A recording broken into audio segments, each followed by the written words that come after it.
time for the AFC Championship, and the road to a Super Bowl goes through Jacksonville. It's the Steelers and the Jaguars, next on Madden Football.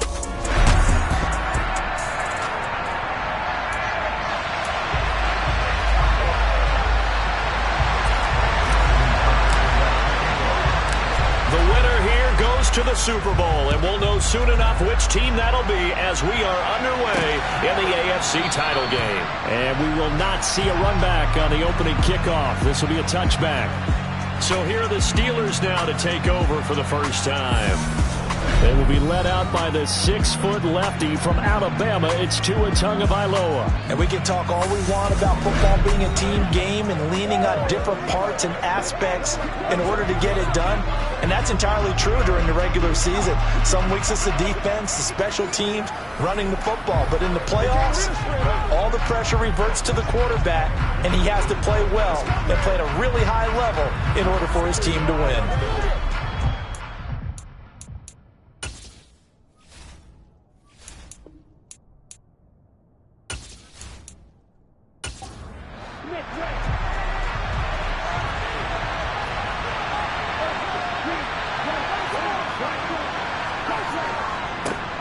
On the ground, it's Jacobs to start the drive. And he'll manage to pick up about 4.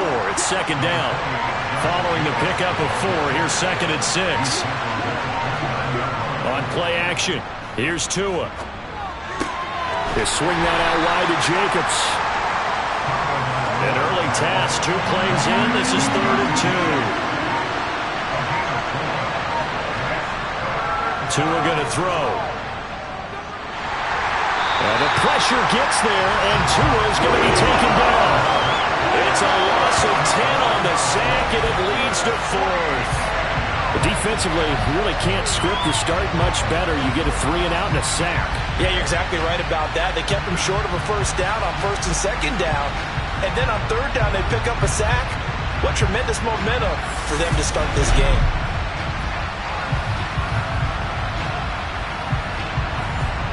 The Steelers send out their punter now. He'll kick it away after a 3 and out on the opening drive of the game.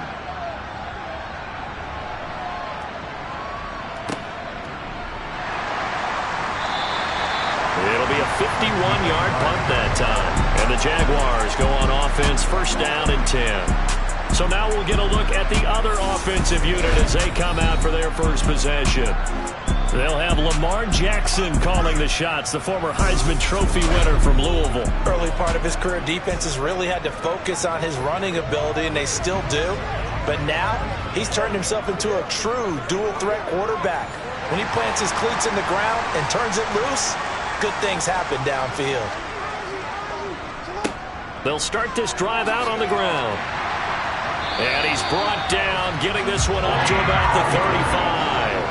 10 yards there to start the drive, and just enough by about the length of the football for a first down. Well, there's plenty of real estate for him to maneuver on that run, and let's face it, it shouldn't be a surprise. He's one of the better backs in the league. Had to come into this game with the idea, slow him down, otherwise it's going to be a long afternoon. Ball up to the 35 now as they come up on 1st and 10. To throw is Jackson. It's a short one here, complete to his tight end.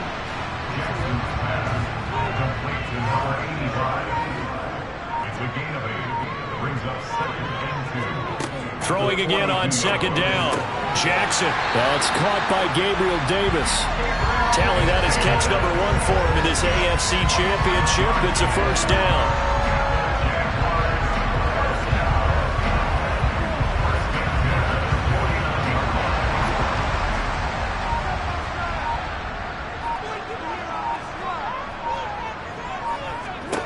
Now it's Jackson. And that is caught on the right sideline, but out of bounds, says the line judge. The throw took him a little too far. It's 2nd down. On 2nd and 10. Jackson trying for Brown, and it's intercepted. Derek Stingley picks it. And he brings this one back. It's a pick 6 for a Steeler touchdown. Well, for the offense, offense, it looked like that drive had the makings of something good. They were starting to hit a groove, but the defense clearly had other ideas, not only to force the turnover, but to handle the scoring themselves. Yeah, no panic in their eyes, was there, partner? Think about it this way. A Hall of Fame coach once told me the best characteristic he liked out of his teams was that they didn't flinch. This group, they got pushed back in an early series, kept their composure, and made a big play. They swung the momentum their way. Point after, right down the middle. And that makes the score 7-0.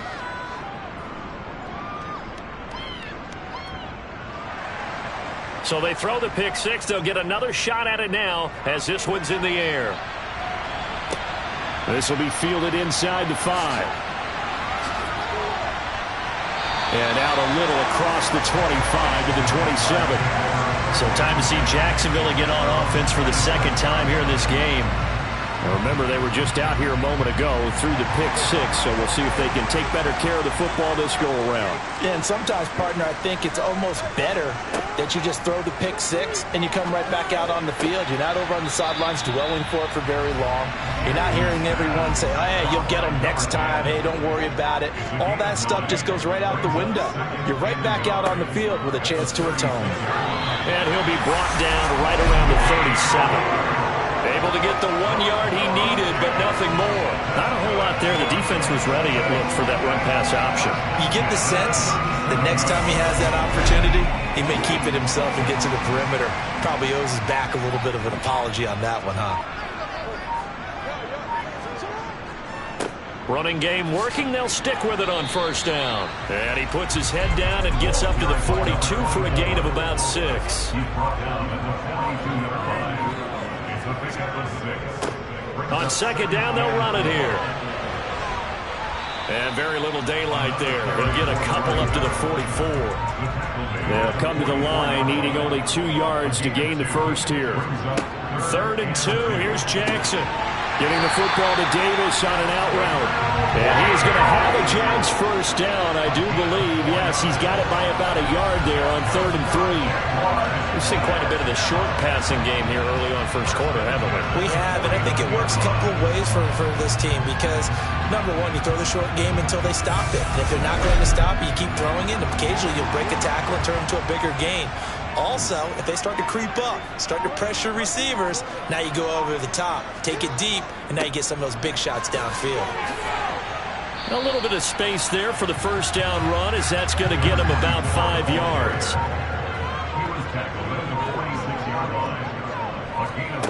Second and 5 now. Jackson. Pressure comes and the Steelers take him down. Not the start to this one that any quarterback would want or envision. Remember, he had the pick six, and here he ends up on his backside. And you have to wonder to yourself, okay, after throwing the pick six, did he get too careful with the football and not deliver downfield and take that sack? They've got to make sure that he's really into this game. 8th play of the drive forthcoming, and they need 8 yards on 3rd down. Jackson now. Going to throw right side here, complete. And he's able to take it across midfield before going out of bounds. It'll go as a gain of 4, and that's going to bring up a 4th down.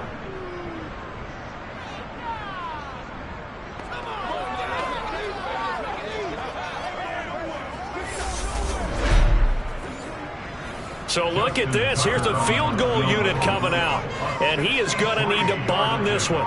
This was the old NFL record distance for decades, a 63-yard attempt. And this is good. It was running out of gas there at the end, but he winds up getting just enough on it. Wow, I mean, it's so rare to even see one attempted from that distance, CD, let alone converted, but he came through with confidence and matches what was Tom Dempsey's 43-year NFL record at one point of 63 yards. Yeah, I can still see that highlight of Dempsey making that kick, and nowadays we see it a little bit differently because, remember, Dempsey was a straight-on kicker. But these guys nowadays, the range keeps increasing, and they keep putting it through the posts. After one, 7-3 the score on EA Sports. Steeler football here to begin quarter number 2. They'll operate from the 32-yard line here, 2nd and 3. Now Tua. And he's left with no option here but to throw it away. So the incomplete pass on the last play, and that leads us to a 3rd and 3. And complete to Drake London. And he will have a Steelers first down as they're able to get the 3rd down conversion. I don't care how many times we say it, I still get a kick out of watching quarterbacks and receivers do the pass tree in pregame warm-up. But I always remember that when we go to practices, we see that after practices as well. They really tune it up, don't they? They tune it up. They know why they do it for these situations. First down. And they build that trust, and that's why they're able to find him in this type of a situation. Now a dump off here complete. And they'll get this down to the 42-yard line. And defensively, they were in zone coverage there. Do you have to be a little careful? You're losing, playing against a good quarterback like he is, to not play too much zone? Yeah, you have to be careful about how much time you're giving up. I think it's a good point you just brought up. So maybe if you still want to play zone, you go to a zone blitz scheme. And you can drop anyone out of your defensive front, defensive end, defensive tackle. It doesn't matter. You just exchange someone to bring more pressure towards the quarterback and still try and cover downfield. From the 41, Tua. This is Chase Claypool on the receiving end. and he's going to have another first down as the tackle's made at the Jaguars' 20-yard line. The good pick up there of 20 yards. Seems as if the passing attack's starting to heat up a little bit here in the second quarter. You can sense and you can see the momentum because now they're reading their patterns downfield, they're understanding the coverages, and they're finding the open holes in the defense. From the red zone now, they'll look to throw. And caught by London. And he'll be marked down right at the 15-yard line.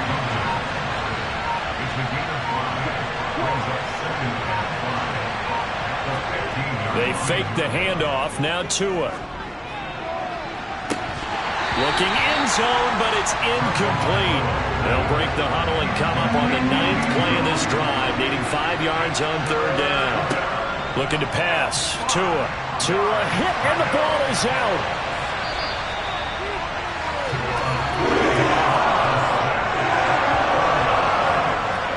A lot of bad news on that play for them, wasn't there? Lost the football, lost a lot of yardage, but I think the good news outweighs it. Able to retain possession. That was big for them.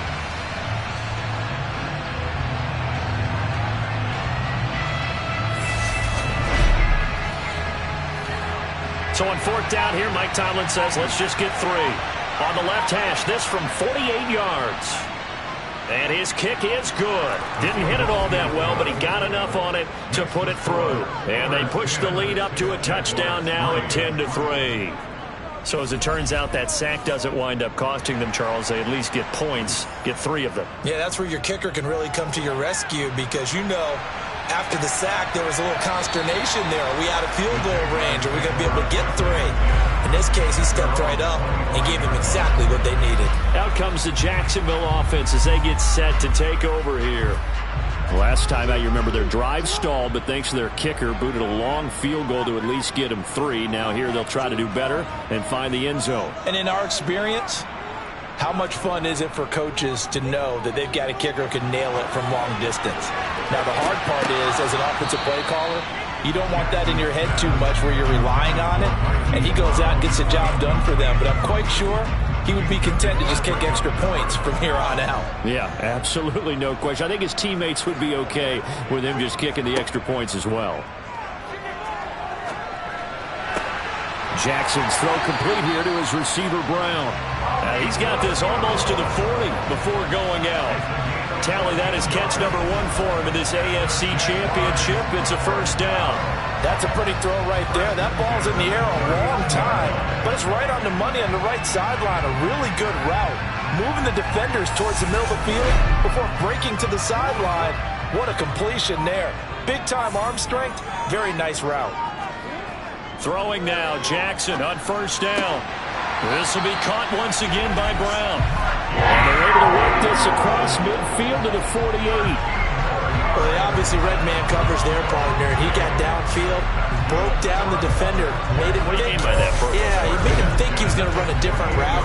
Probably thought he was going to take it upfield. Then it curls back inside for the completion.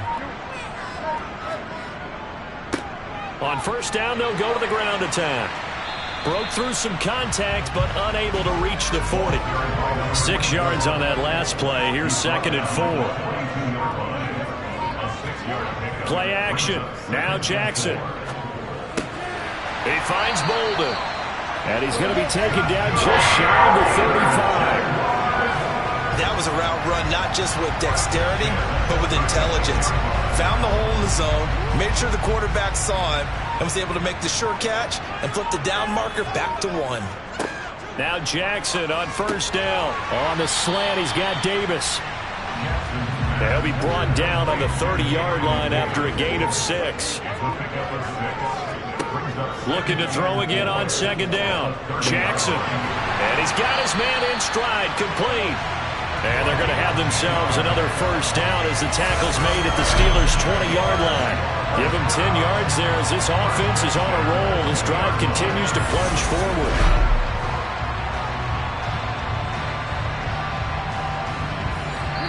AFC title game, 2nd quarter action, 2 minutes to play.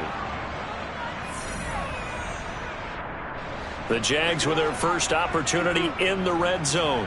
1st and 10 right at the 20. To throw again is Jackson. Flushed out right. And it's caught.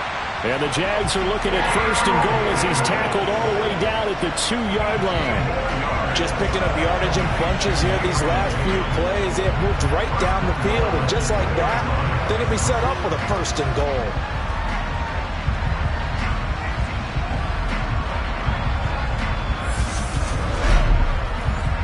A chance now to get even before the break as they come up 1st and goal. They'll try to run this one in. And they'll take this into the end zone. A touchdown, Jacksonville. Taking it in from 2 yards out. And the Jaguars are an extra point away now from tying this ball game. So, partner, it was a passing game that drove them down the field, but when they get close, they trust that man in the backfield, and he took him home. And they trust their offensive line as well, because so many of these units, they specialize in either pass protection or run blocking. This group shows its versatility and gets both done on this drive.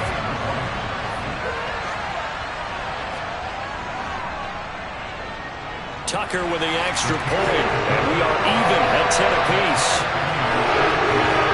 So a nice drive put together there. They go 75 yards in 9 plays. And it's culminated by a 2-yard touchdown run. All level now at 10 apiece as the kick's away.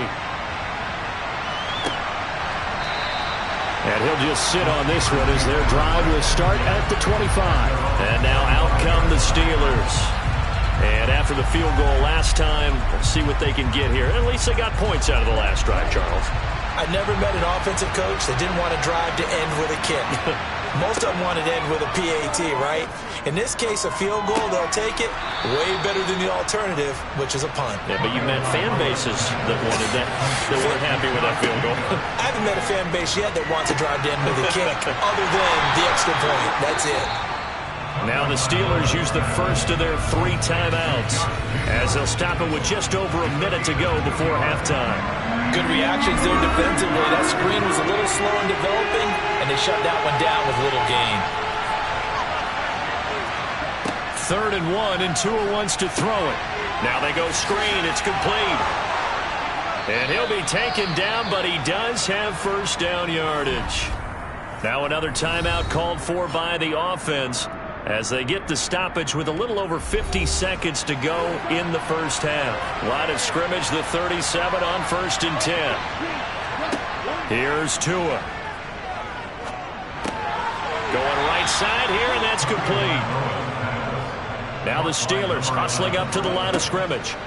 To throw again on 2nd down. Tua, he'll get this underneath to Jacobs. Now the offense will burn their 3rd and final timeout. As the clock will stop with 21 seconds to go here in the first half.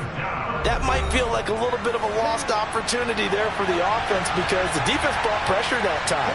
And sometimes against that, you can get out to your running back, and it could turn into a big gain downfield. But what a nice job they did getting to him quickly and holding him to a short gain. And he will have a Steelers first down as they're able to get the third down conversion. So we are halfway home to figuring out who will represent the AFC in the Super Bowl. As we now go downstate to Orlando and check in with Jonathan Coachman with our EA Sports Halftime Report. All right, Brandon, thanks. As always, one half remains in the battle to see who will take home that Lamar Hunt trophy and represent the AFC in the Super Bowl. We'll get back to you guys in just a moment. Time now for a check of the next-gen stats for the Steelers in that first half. And there's not much to speak of in terms of passing efficiency. But in a tie game, they know a few tweaks could make a big difference going forward. Meanwhile, for the Jaguars, they had a little more success than their counterparts did in the passing game, as evidenced by the numbers there. Okay, Coach, adjustments likely going to play a big role in this third quarter in what's been a tight contest so far. Taken in at the 3. And he will make it back to the 15, and that's it. Good coverage there by the kick team. Out come the Jaguars now as he'll go on offense first here in this third quarter. And, CD, we are in for a very intriguing second half. This is what we wanted, all tied. This is what postseason football is all about. It certainly is, and doesn't it speak to the parity in the NFL? Roughly half the teams that made the playoffs a year before miss the next year, get replaced. We know it's an any given Sunday mentality. Nothing's easy in the playoffs, but when you have your shot, they're eager to seize it. Now that's staying ahead of the chains. Really good pickup on first down, hitting the tight end there. Now it brings up a second and manageable. Just found a hole in that zone. One back in the back. And now a fumble. The ball's out. But fortunately, he's able to recover his own fumble, or that could have been trouble. All I can say about this play is that someone's living right. I mean, he's trying to gain yardage, trying to get upfield. Ball comes free. What's that panic that we've talked about oftentimes that you feel when you lose the ball? You can sense it. Oh, you can sense it. And somehow he got to it and was able to recover it for his squad.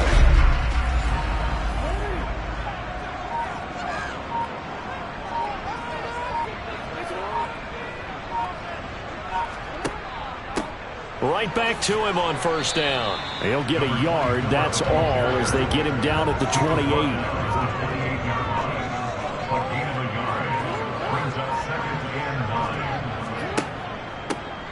On second down, they'll run it here. And he is met at the line of scrimmage, and he goes down right there. On third down, Jackson. And the throw there going to be incomplete.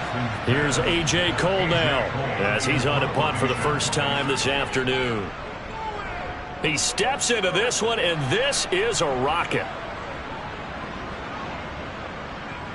And a great job on special teams to down it, as this will be marked down inside the 5-yard line. That is how you flip field position. That's an absolute bomb of a punt. Downs it inside the 5-yard line. Absolutely ideal. From that position, you're hoping to get it down inside the 15, inside the 5. Superb.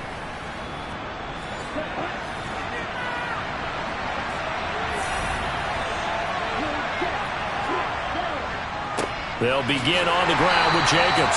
And he stopped immediately there. Officially nothing on that last run. They'll try again, 2nd and 10. Once again, it's Jacobs. Slipped one tackle, but no more as he's knocked to the deck behind the line of scrimmage. That'll wind up as a loss on the play, so now they're staring at a 3rd down and 12. This defense is just flat getting after it. They have not given up much of anything in the run game. Case in point right there.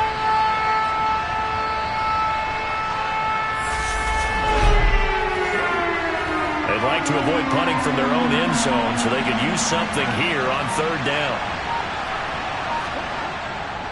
Here's a handoff to Jacobs running left. And he's going to be taken down right at the line. No gain on the play there. A nice job defensively. And it likely forces a punt situation on 4th.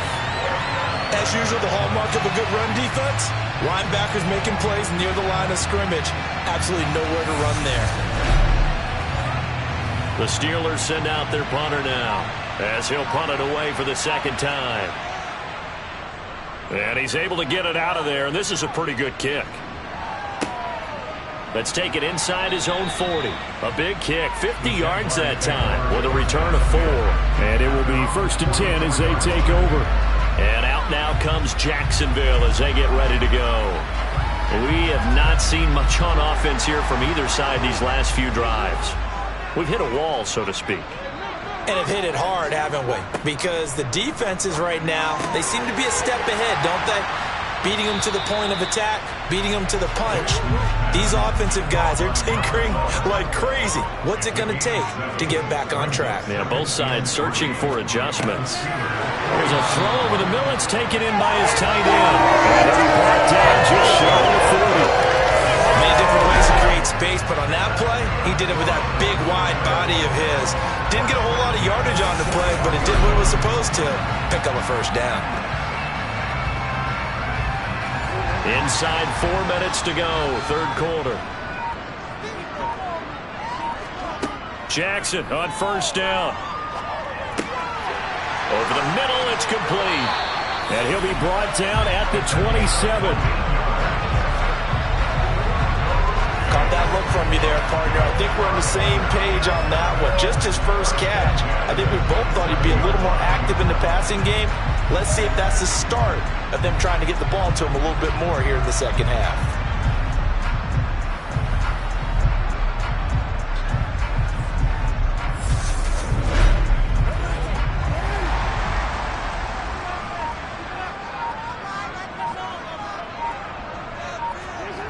Jackson will throw again.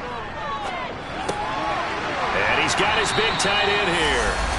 And they're going to get this down to about the 17-yard line here. And the tight end is certainly a position built to move the chains because they can control space underneath. If they've got good hands, then of course they're a dynamic target. But one other thing is they're right in the sight lines of a quarterback on just about every play. And that makes it easier for the quarterback to pick him out and deliver. And he'll be stopped after a gain of only a couple down to the 15-yard line. He's brought down at the 15-yard line. And they'll give him another shot here on the ground. And nothing doing. He's immediately taken down at the line of scrimmage. No gain on the play. He's now 3rd and 8. Jackson. Trying for Brown, and it's intercepted. Derwin James with a pick. And now off to the races, down the right side, past the 20. And he brings this one back. It's a pick 6 for a Steeler touchdown. So what a turn of events there. You're driving to take the lead in this third quarter, but then one mistake, and you're watching the ball being returned for a touchdown. Certainly a great example of how focus has to be there on every play, doesn't it, partner? You can't get complacent, and I think that he did.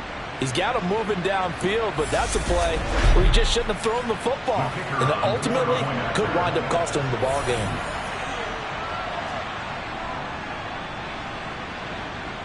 The extra point splits the uprights, and that makes it a 17-10 score. Jaguars 10.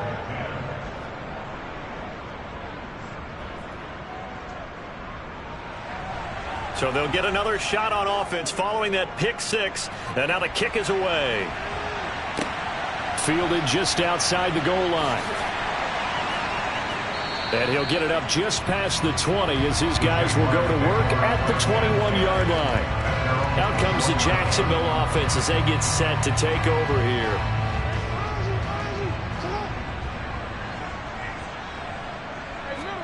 Back to the air, Jackson following the pick 6.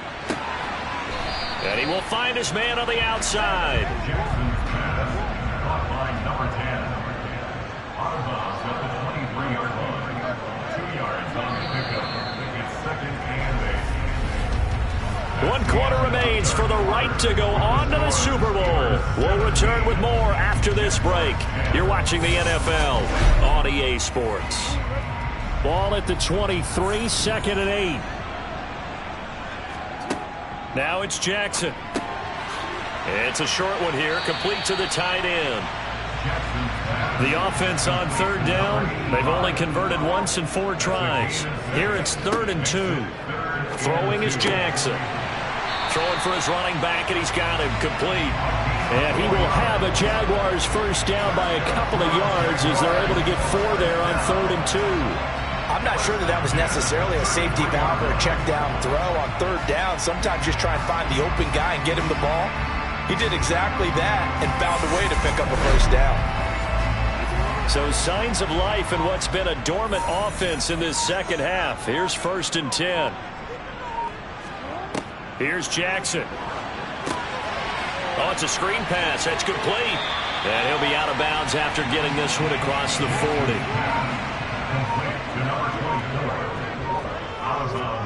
Throwing again on 2nd down. Jackson looking left side, and he's got a man. That's Davis. And they'll get him down on the other side of midfield. I like the design that we're seeing right there. This is what they need. Down by a touchdown here in the 4th. They just need to keep working their way downfield. And when they see openings, take their shots. The drive continues as they search for a tying touchdown. Here's 1st and 10. And Jackson throwing once more. And a quick throw here that's complete. And they're going to get this to about the 44-yard line. And they'll run on the inside handoff. And he'll be brought down at about the 42.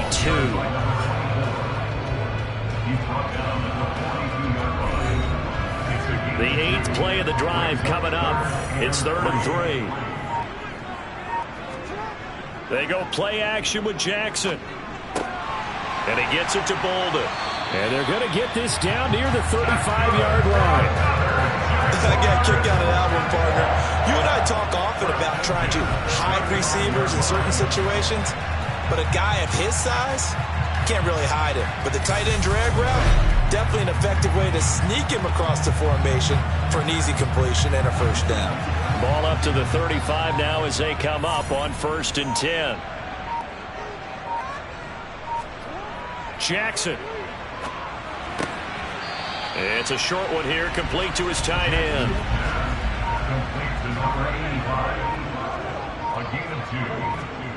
Looking to throw again on 2nd down. Jackson throwing middle, and it's complete. And they're going to have themselves another first down as the tackle's made at the Steelers' 17-yard line. That one good for 16 as the drive continues. I tell you what, it looks like he's shaking off that pick 6 just fine. It's not just defensive backs that have to have short memories. Quarterbacks utilize that as well. A much more confident throw right there. So from the 17 now, here's a 1st and 10. Inside the red zone here, they'll look to throw. Escaping the pressure right. And he will slide to a halt with a penalty marker down on the play. Holding, offense.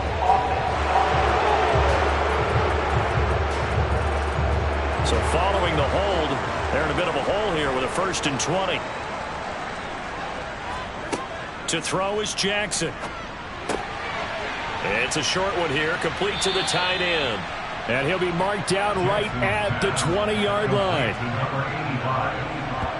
Nice rhythm throw there on 1st down. He located his tight end, made it a nice easy pitch and catch. Hoping he can break a tackle or two. Wasn't able to do that there, but still good yardage.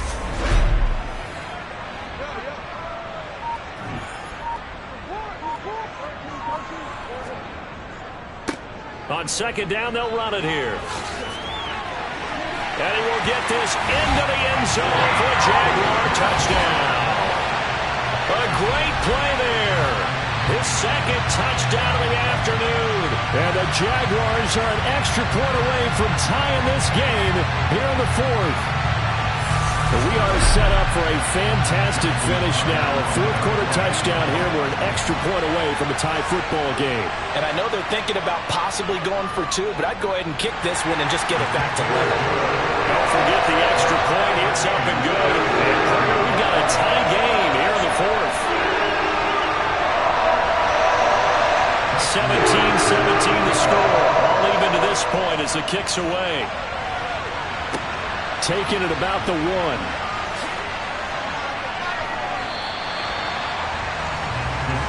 And the Steelers set to take the field.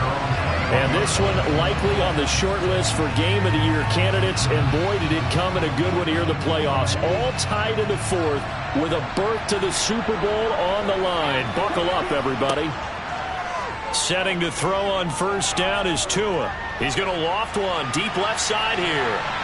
And it's incomplete. Took a shot, couldn't connect.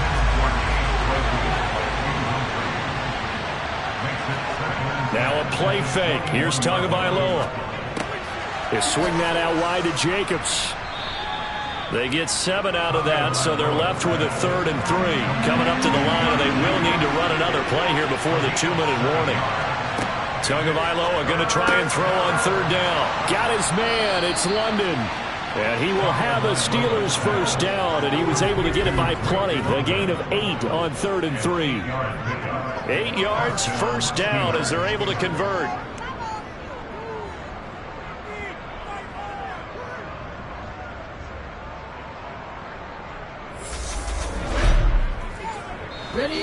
Getting down to the good stuff. All tied with 2 minutes remaining on EA Sports. So the Steelers with the football as we get you reset. They've got it 1st and 10 as they search for a go-ahead score.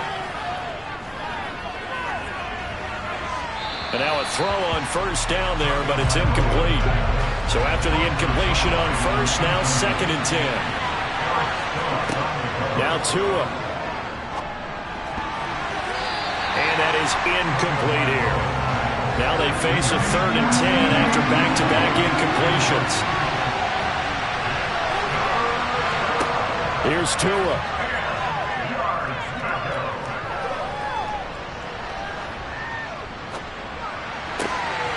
This pass is caught by London. And he's going to have another first down as the tackle's made at the Jaguars' 45-yard line. The throw over the middle taken in. And the tackle going to be made at the 38.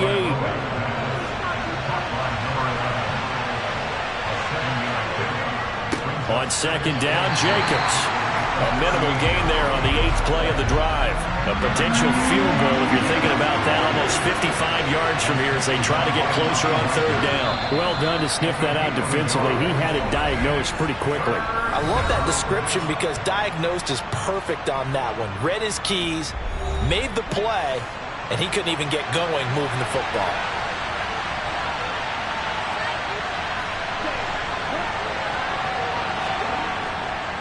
Trying to run for it with Jacobs. And a good-looking run there as he'll take this inside the 20 and down to the 18-yard line. The Steelers signal for the 2nd of their timeouts as they'll stop it with 25 ticks remaining on the clock. So from inside the 20, here's 1st and 10 at the 18. They'll stay on the ground with Jacobs. A gain of 3, 2nd down. And we've got a timeout. 9 seconds remaining. We can't be totally sure that that was by design, but we do know that a lot of kickers like the ball on the right hash in order to kick the field goal.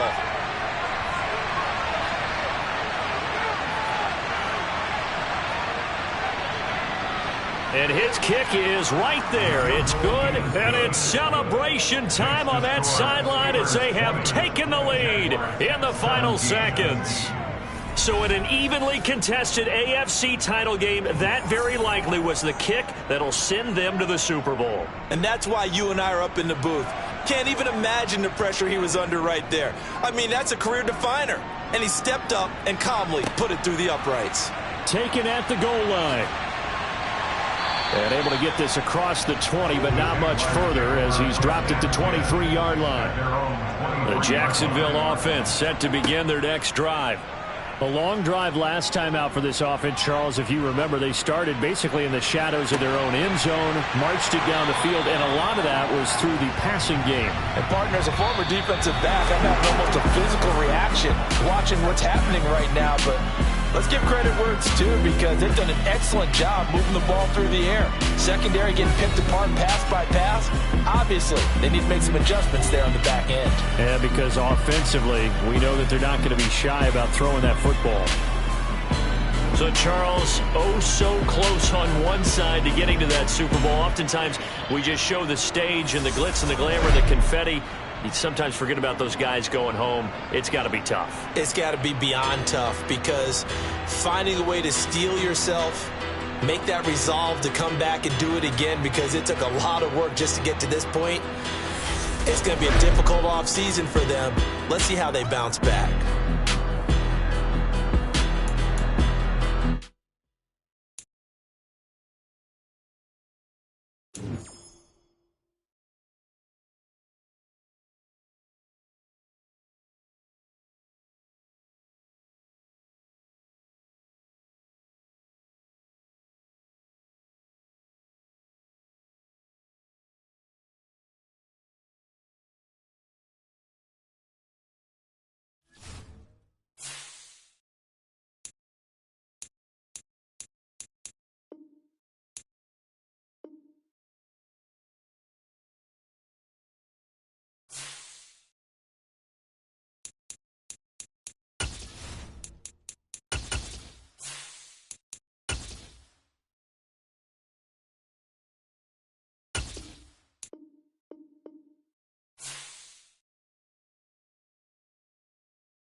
Choose the team you want to start your franchise with.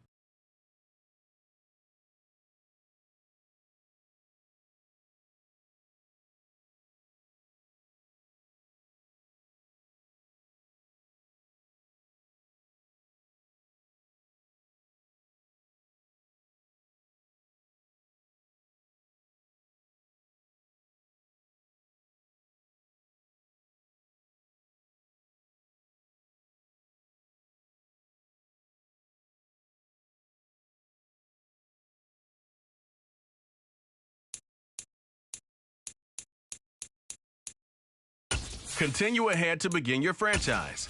Use the options on the left to edit league settings or change your role to a player or owner.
It's now the Vikings' turn.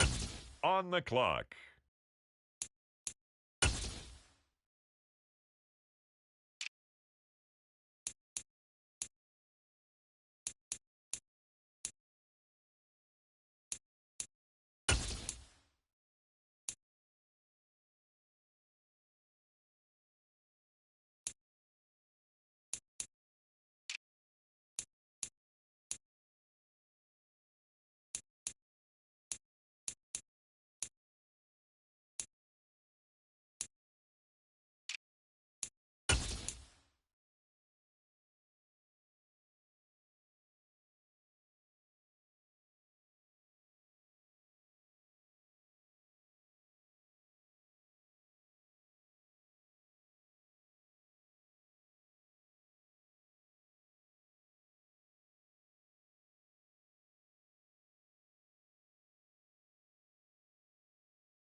The Minnesota Vikings are now on the clock.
the Minnesota Vikings, now on the clock.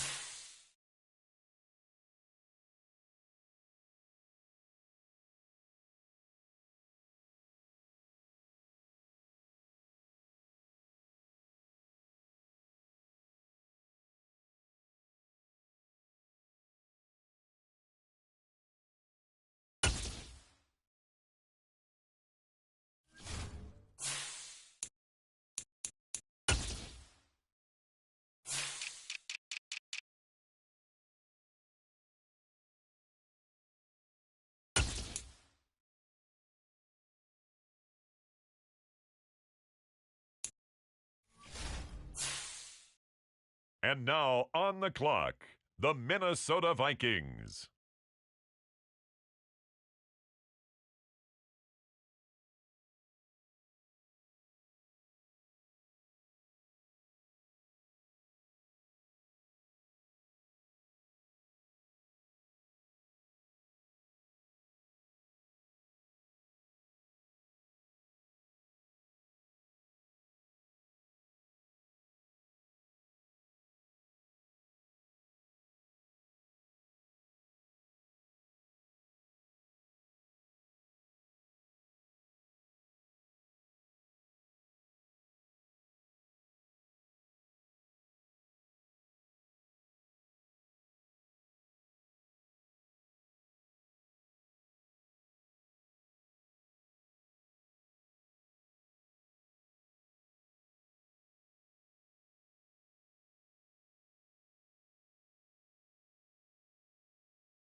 It's now the Vikings' turn. On the clock.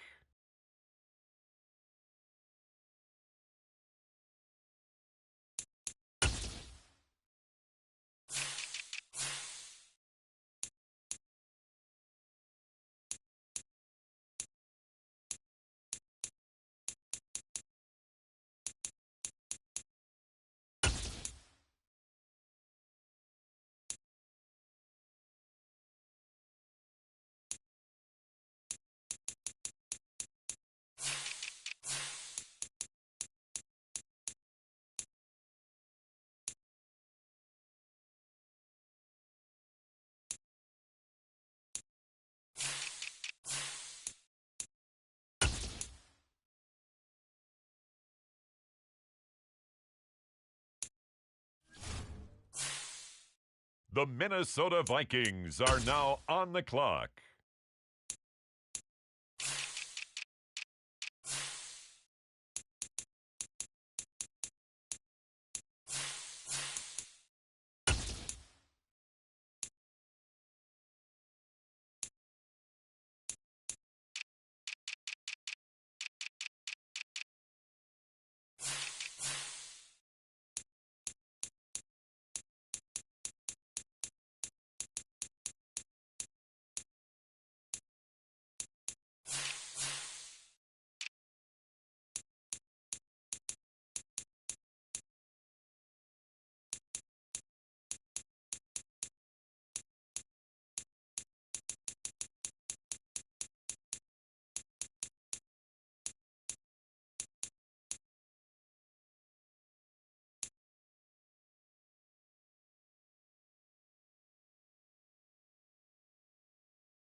The Minnesota Vikings, now on the clock.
And now on the clock, the Minnesota Vikings.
It's now the Vikings' turn.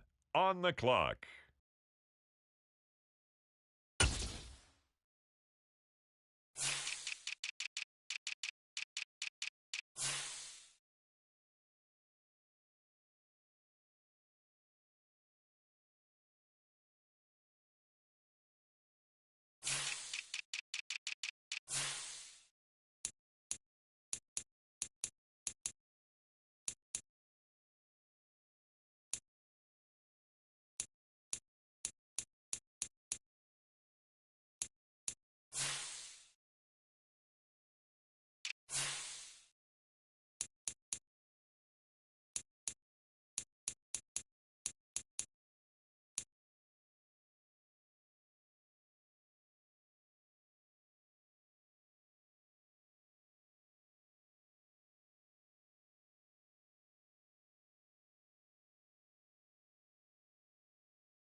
The Minnesota Vikings are now on the clock.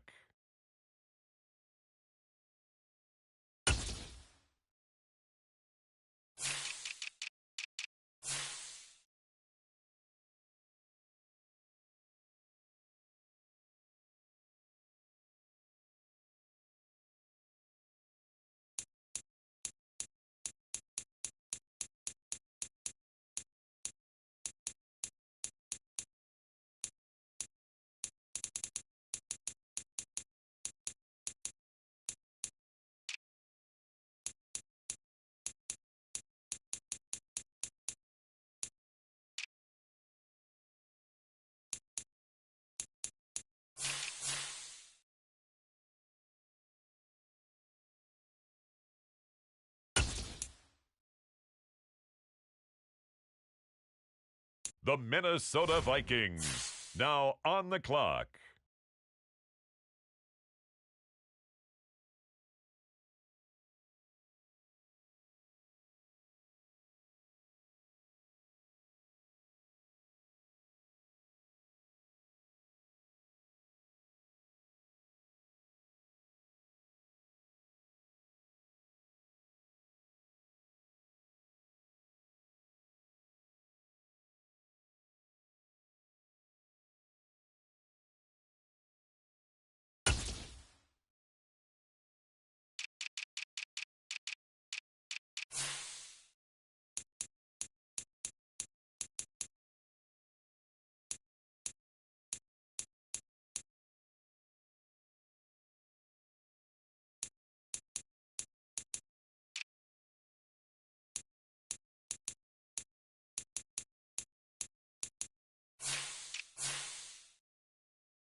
And now on the clock, the Minnesota Vikings.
It's now the Vikings' turn. On the clock.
The Minnesota Vikings are now on the clock.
The Minnesota Vikings now on the clock.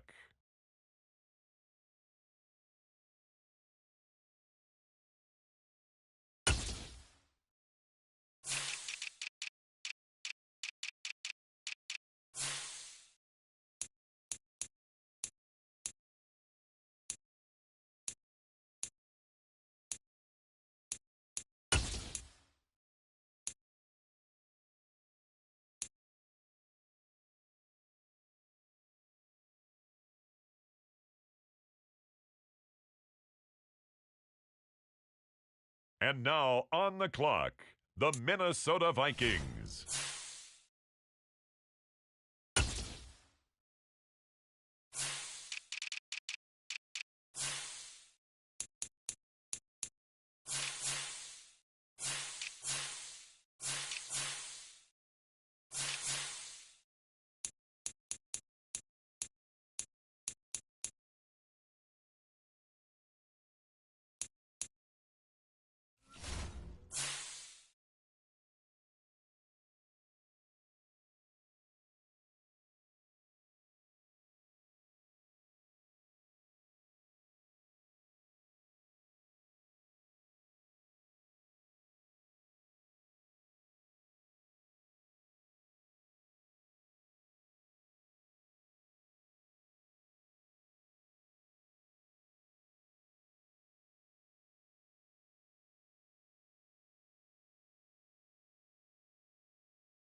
It's now the Vikings' turn.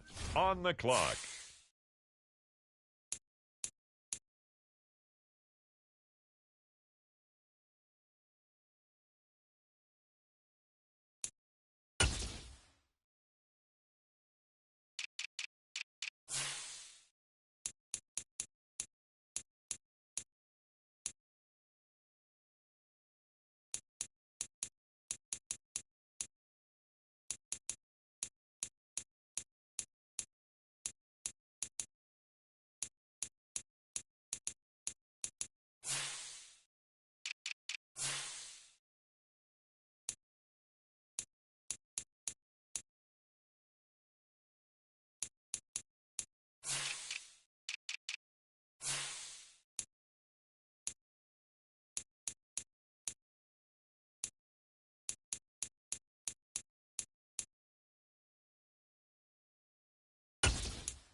The Minnesota Vikings are now on the clock.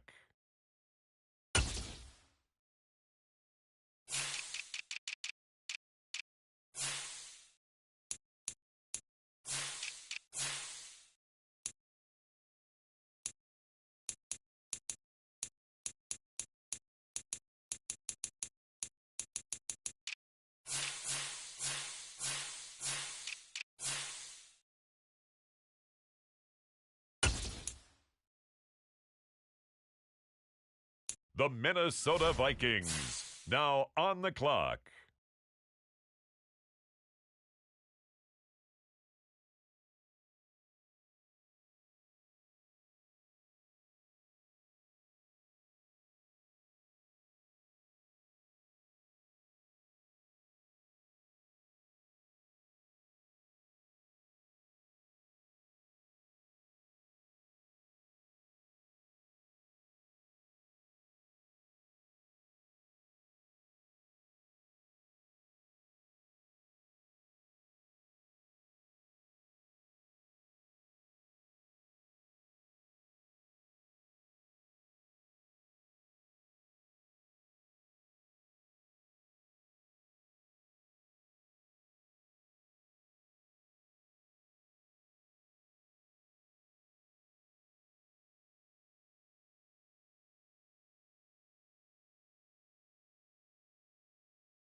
And now on the clock, the Minnesota Vikings.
It's now the Vikings' turn.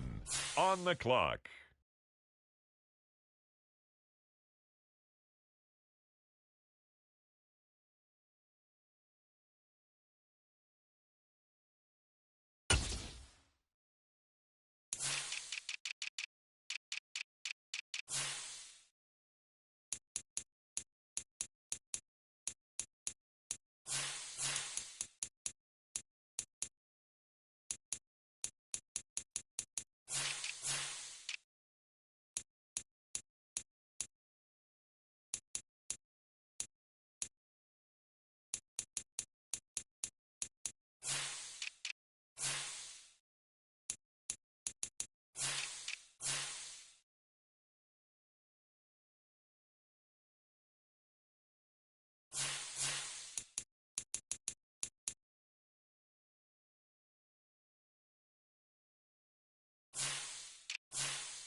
The Minnesota Vikings are now on the clock.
The Minnesota Vikings now on the clock.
And now on the clock, the Minnesota Vikings.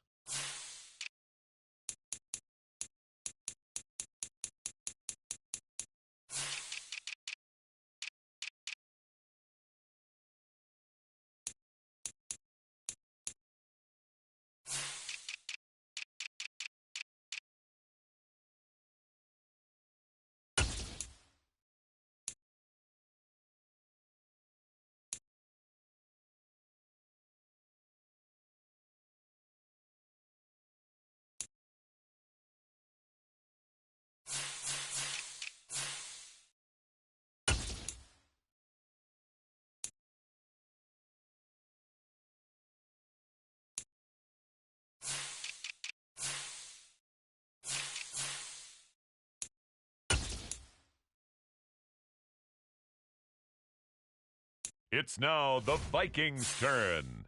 On the clock.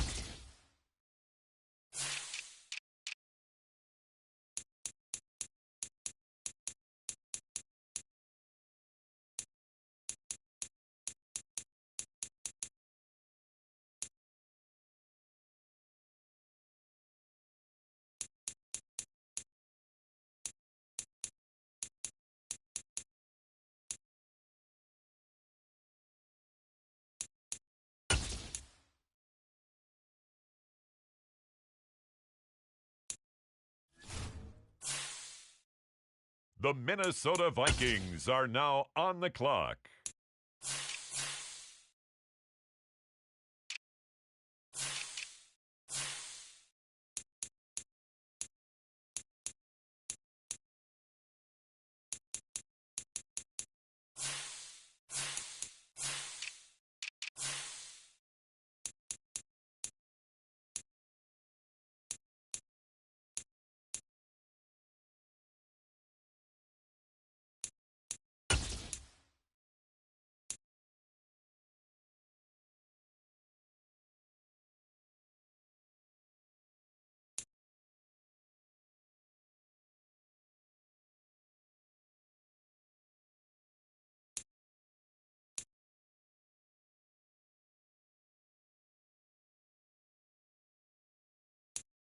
The Minnesota Vikings now on the clock.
And now on the clock, the Minnesota Vikings.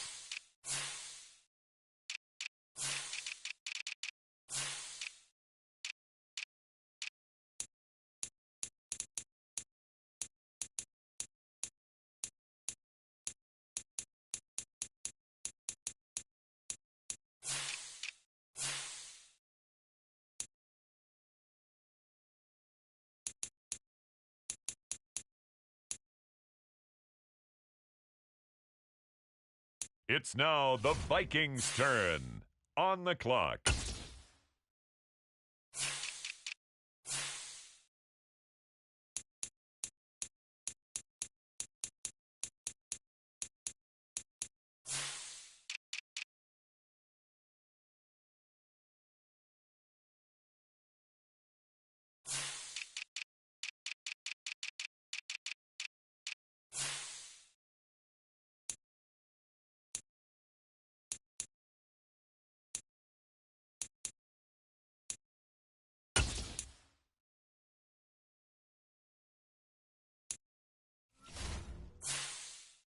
The Minnesota Vikings are now on the clock.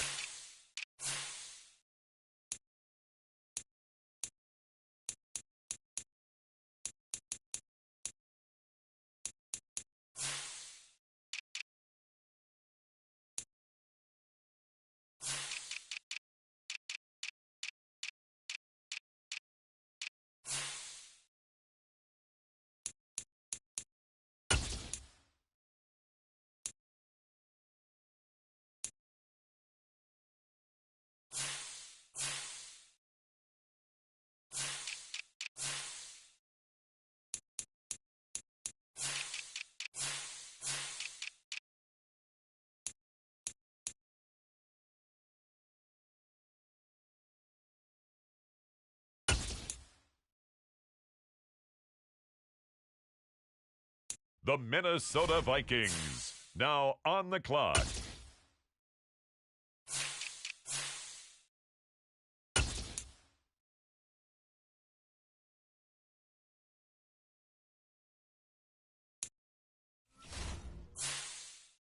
And now on the clock, the Minnesota Vikings.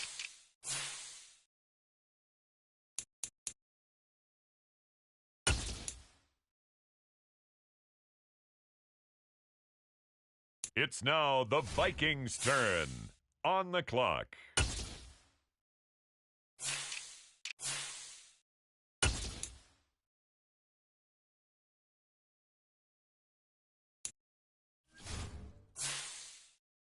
The Minnesota Vikings are now on the clock.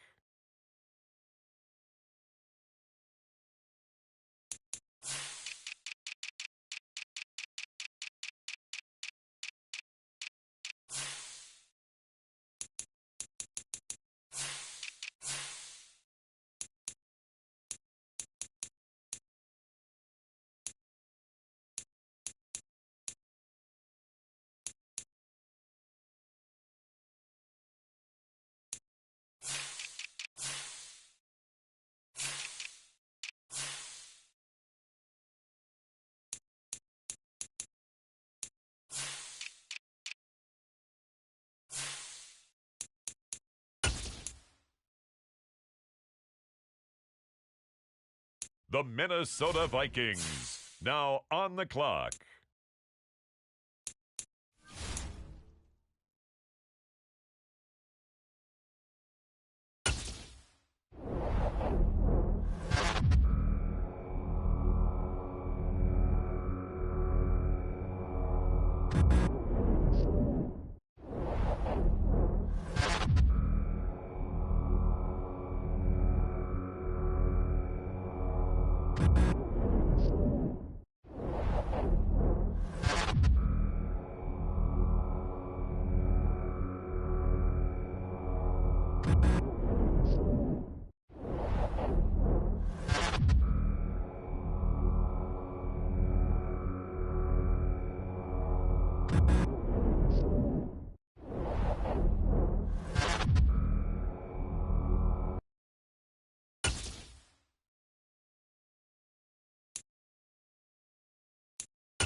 the divisional round of the NFL playoffs, and it's brought to you by EA Sports. It's the Vikings and the Saints, and it's coming up next.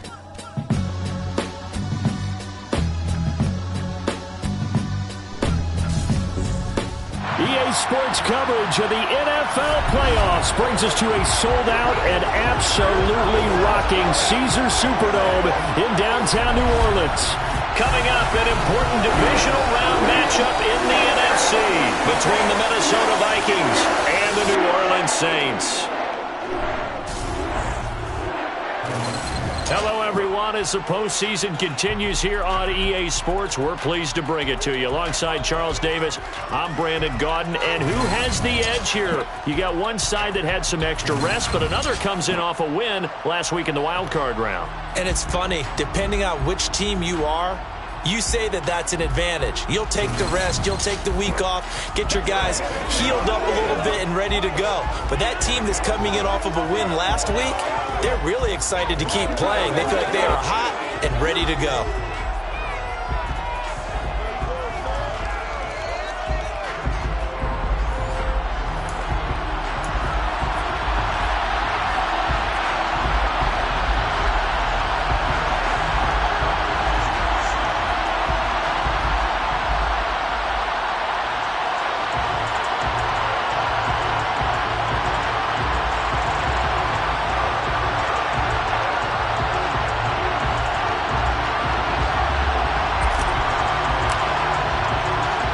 The first of 4 berths in the conference championships on the line here as divisional weekend in the NFL is underway. This taken in at the goal line. And he will be brought down here inside the 20. Good coverage as he's dropped it to 17. And here come the Saints for their opening drive. They'll be led out by the former NFL MVP, already a 2-time Pro Bowler in his 5th season out of Louisville, Lamar Jackson. And he and his team, they were the beneficiaries of a first-round bye earned by a tremendous regular season. He'd been a little bit nicked up, so he could use the rest. And I'm sure his teammates...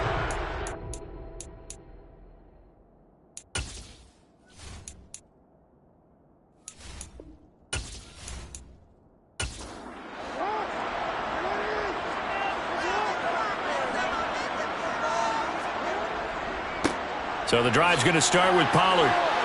Past the 20 for a short gain, second down. The run got 4. Now they deal with a 2nd and 6. It's now 2nd and 6. Off the play fake. Here's Jackson. And his throw is going to be incomplete. This defense looking for an early stop. This is 3rd down and 6. Now Jackson. It's complete to Robinson. And his bid for the first down coming up short as he's tackled at the 25. A gain of 4, not enough. And it looks like punt time on their opening drive as it's 4th down. Well, able to get the completion, but unfortunately not able to get the 3rd down conversion there on that play. And I like how the defense approached that one. They knew where the first down marker was, and they decide whatever you want to have, you can. You're just not going to get the first down. Excellent tackling right there. On is the punter Charlton now as he's able to get this one away. This is taken at about the 14. And when it's said and done, it's a 58-yard punt. And the Vikings will take over here 1st and 10. So here's the Viking offense making their way out. Leading them out, it's the 3rd-year man out of Oregon, Justin Herbert. And it wasn't really his best performance of the year in the wild card round last week. He just had the 1 touchdown pass, but he got the job done and his team advanced. For them to continue on to the championship round, though, he's going to need to take a few more chances with the ball downfield, push it a little bit more, and make sure his team finds its way into the end zone a few more times. Now a first carry here for Robinson. And he'll get this up to the 30-yard line. Give him 10 yards there, and about by the nose of the football, he's going to have a first down. Seemed like a couple sets of eyes were on the quarterback, so he decided, hey, I'm going to hand this off. Got a good gain out of it. And you know you need good blocking up front in order to gain yardage, but every one of these RPOs, if you do it right and they look the same, whether it's handed off inside or the quarterback keeps it, that allows you to fool the defense so often. And in this case, fooled him with the inside run. Justin Herbert looking to pass. That's into the hands of Donovan Peoples-Jones.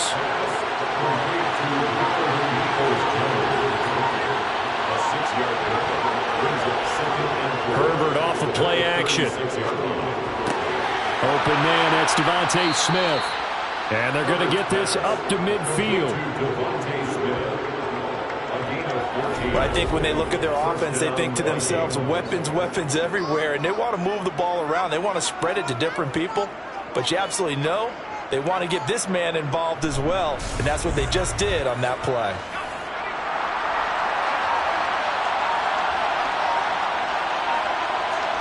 From the 50, here's Herbert. Toward the sideline, and look at that catch. Dragging the toes, and that's going to be a first down. Well done. It's a gain of 11 as the Vikings pick up the first. I do have to admit, I like it when it all comes together. When the top part, catching the football, right, whether you're catching it with your hands or cradling it, comes together with the legs, in this case the feet, doing a little toe tap to stay in bounds and complete the catch. And a great job by our crew on the camera shot. Love when you see the grass or on the field turf, those rubber pellets flying up. Great catch. Throwing on first down, but this one winds up to be incomplete. They'll fake the handoff. Now Herbert. And he's taken down here by the Saints. Chase Young. He's the one that got home and takes him down for a loss of 9. Now that's a heck of a moment for your first sack of the game, because if this long drive ends without a touchdown because of that sack, we're going to look back and say that might be one of the biggest plays of this contest.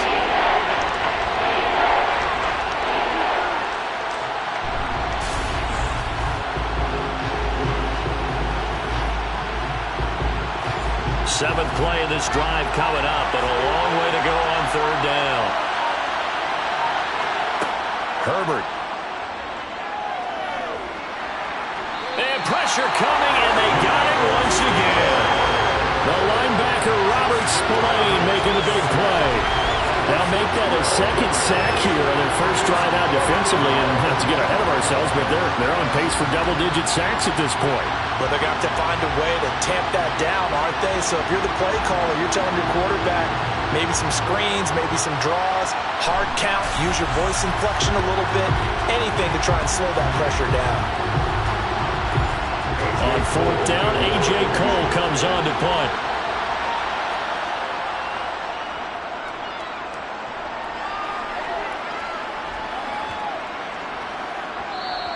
And that one hits a little too close to the goal line, and it continues into the end zone for a touchback. New Orleans Saints, they get ready to set up shop for their second drive. These guys definitely hoping for a better showing than their last appearance. They couldn't really even move the football much beyond the shadows of their own goalpost, Charles. We'll see if they can get a better, more sustained drive going here. Yeah, and every team that we ever talk to says the exact same thing. When you start a drive from that deep in your own territory, the goal is a minimum of at least 2 first downs, because even if you have to punt then, you change the field position, right? You flip the field a little bit. They didn't get that done. This time they want touchdown, New Orleans. Allen Robinson, 74 yards. And the Saints are on the board first here in this division round matchup. And all the pressure that goes on in these playoffs, but the first score here in the divisional round always very key. Partner, this team handled it like it was a regular season game, that they were confident in what they were doing, came right out and established themselves early. Riley Patterson now for the extra point.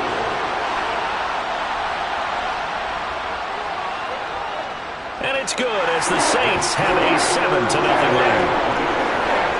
The quick strike ability certainly intact there. 2 plays, 80 yards to score. Fielded just outside the goal line. And he'll get it up past the 20 to about the 22. Now the Vikings offense gets set to take over here.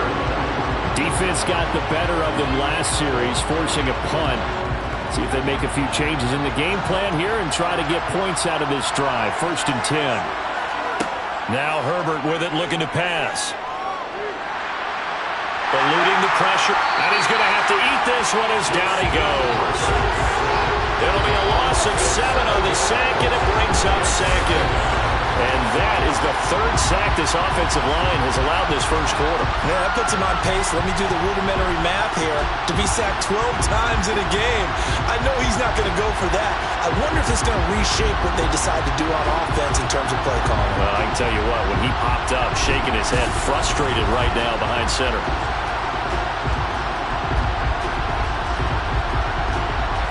Now, following the sack, they'll look to make amends on a 2nd down and 17. Now it's Herbert. And this is caught. I think he got that with one hand.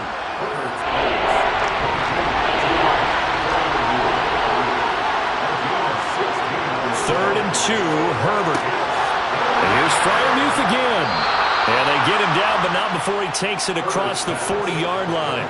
2 catches now in this divisional round matchup. That one, a first down. We often hear the phrase sure-handed tight ends, and he certainly fits into that category. Plus, he's got a quarterback who knows to look his way when they need a big pickup.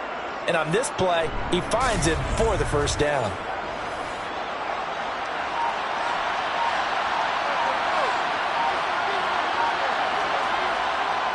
On 1st and 10, it's Robinson. Trying to find a lane, but instead he'll get back to the line of scrimmage. And no more. Looking to throw on 2nd down. Herbert. This is Smith to the ground. And this is going to be another first down as the tackle's made at the Saints' 44-yard line. It's a pickup of 15 and a fresh set of downs.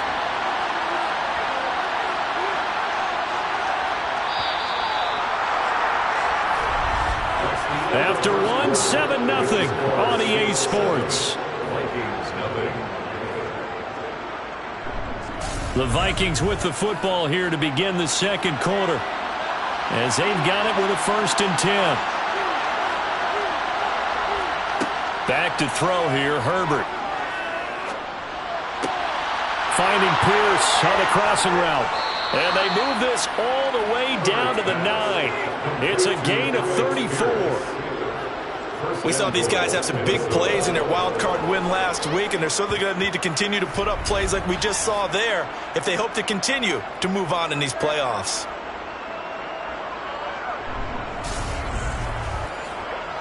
The chain gang hustling to catch up. Here's 1st and goal from just inside the 10. Herbert now. Flush to his right. And he just throws this one away. Smart decision here this close to the end zone, and it brings up 2nd down. On 2nd and goal, Herbert. He's got his tight end Freiermuth over the middle. Touchdown, Vikings! Pat Freiermuth. A 9-yard touchdown grab. And the Vikings are within an extra point of tying up this ball game. For good reason, quarterbacks want to get the ball to the perimeter to their wide receivers for big plays. But in this situation, it felt like based on coverage, he knew that he wanted his tight end to have the football, and for good reason.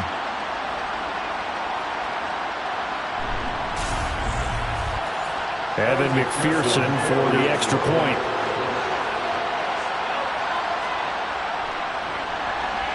It's up and good, and we're tied at 7 here in quarter number 2.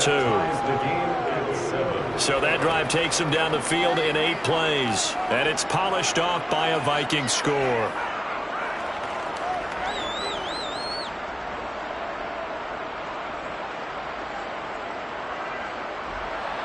So all even at 7 now as they kick it away. And he won't return this one. He'll go down to a knee, and they'll start at the 25. The New Orleans offense set to take over. This drive here beginning probably with a pair of motivated groups. Remember, the offense scored a touchdown on their last time out, looking to repeat that in Charles's defense. They were very frustrated after giving up 6 the last time on the field. And frankly, it's just a battle of wills in a lot of ways because you know they're both motivated, they both game plan for this drive, and they both have specific outcomes in mind.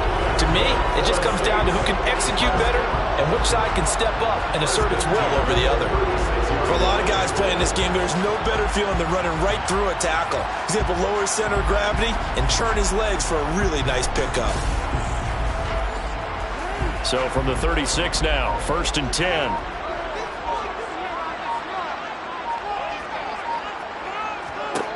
Now it's Jackson. Swinging this out for Pollard. And able to get this one across the 45 before he's brought down. 10 yards, good for his Saints, 1st down. I think the best offenses love to get the ball to the running backs in open space because they have the ability to make people miss, and they also have the ability to run over people. And if you do that throughout the game, after a while, they might just run through some of those tackles and go a long way. Well, we saw him shed a nice tackle on that play. They'll go with Pollard here on 1st down. And a strong run that time as he's across midfield and down to the 43. They get 10 more there, and I believe that'll be enough for another 1st down. It will. Would you say this offense is locked in right now? They're having no trouble on this drive. What is it, 3 plays, 3 first downs? Yeah, you talk about on the march. They keep this up, they get to that end zone real fast.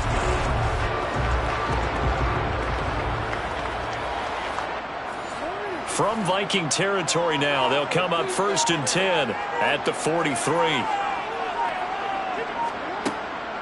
On the draw, it's Pollard. No dice this go-around. He's hit behind the line and taken down. 2 yards the loss, 2nd and 12. When a draw works, it can be a thing of beauty. But when it doesn't, oh, it can be ugly. And in this case, loss of yardage ugly.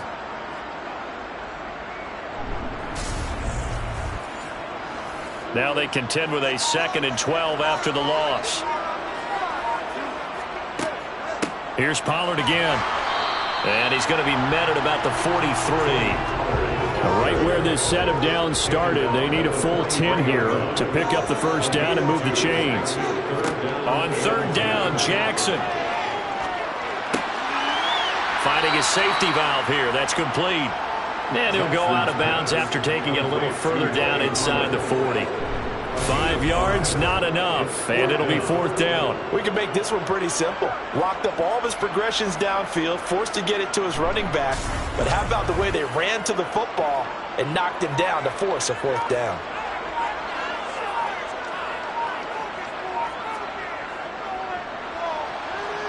That's running out of steam, and it won't get there. He left it just short. No good.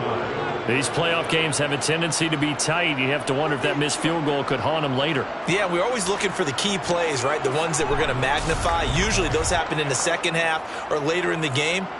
This might be the key play of the game showing up here in the 1st half. Minnesota's offense takes over possession. The last time out, they had to march almost the full length of the field for their touchdown. So here, much easier, Charles, with this better starting field position. I love your sarcasm, but I love even more your observation because, look, what they did last time out, now with a shorter field, they should have a lot of confidence they're going to put more points up on the board. On the draw, Robinson. And only a couple there as he'll take this up to the 47. And in search of 8 yards here as they hope to convert the 1st down. Going to throw on 3rd down with Herbert. He's going to rifle one deep left side. And this is dropped. Oh, it's incomplete. He had a big gainer in his sights, but he could not reel it in. And he gets it away, a directional kick going toward the sideline. And no return possible here as they angle this one out of bounds. The Saints again ready to go on offense. Last time out, they had that long 50-plus yard field goal that they missed. And I'm sure on their sideline they're thinking to themselves, okay, do we still want to try one if we're in that position again? And I would dare say that the answer would be yes. They're going to have a lot of confidence in their kicker. But just to be on the safe side, I'm sure they told their offensive guys, can we get a little bit closer this time? Closer. Yeah, you know, I'd rather get in the end zone first and foremost. But if all else fails, less of a field goal attempt for him. And he's going to be met at the line of scrimmage and taken down. Jackson looking to throw on 3rd. The Vikings after him, and they get there for the sack. Trayvon Walker coming in to drop him for a loss of 8, and it also brings up 4th.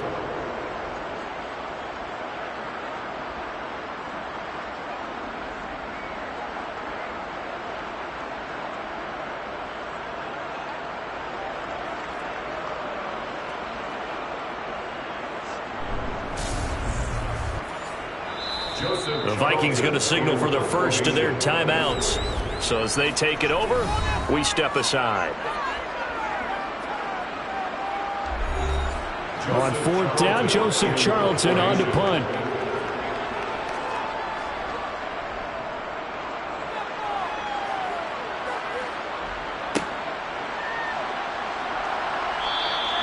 We'll call that a punt of 54 yards. Well struck. And it will be Vikings ball, 1st and 10. And now out comes Minnesota. The crowd may be losing just a little bit of the edge after back-to-back punts. They want some big plays. They want to see some offense. They want to see somebody break away, whether it's through the air or on the ground. Now it'll be interesting to see where the patience is on both sides. Each head coach, can you hang in there and not try and force something that could put your team in some jeopardy? And there's a completion to the tight end. And look at the size of these players nowadays. At that spot, 6'4", 6'5", and up. A lot of guys used to be basketball players, somehow came back to football. That's really good for the game of football. You're getting better athleticism, great hand-eye coordination, guys who know how to control it. He's got a man, complete. And they're going to get this down inside the 20. Excellent execution, and now they're set up nicely. Are they ever? Red zone? I wonder what the next play call is going to be, because after a big play like that, a lot of teams like to use the momentum to launch another one.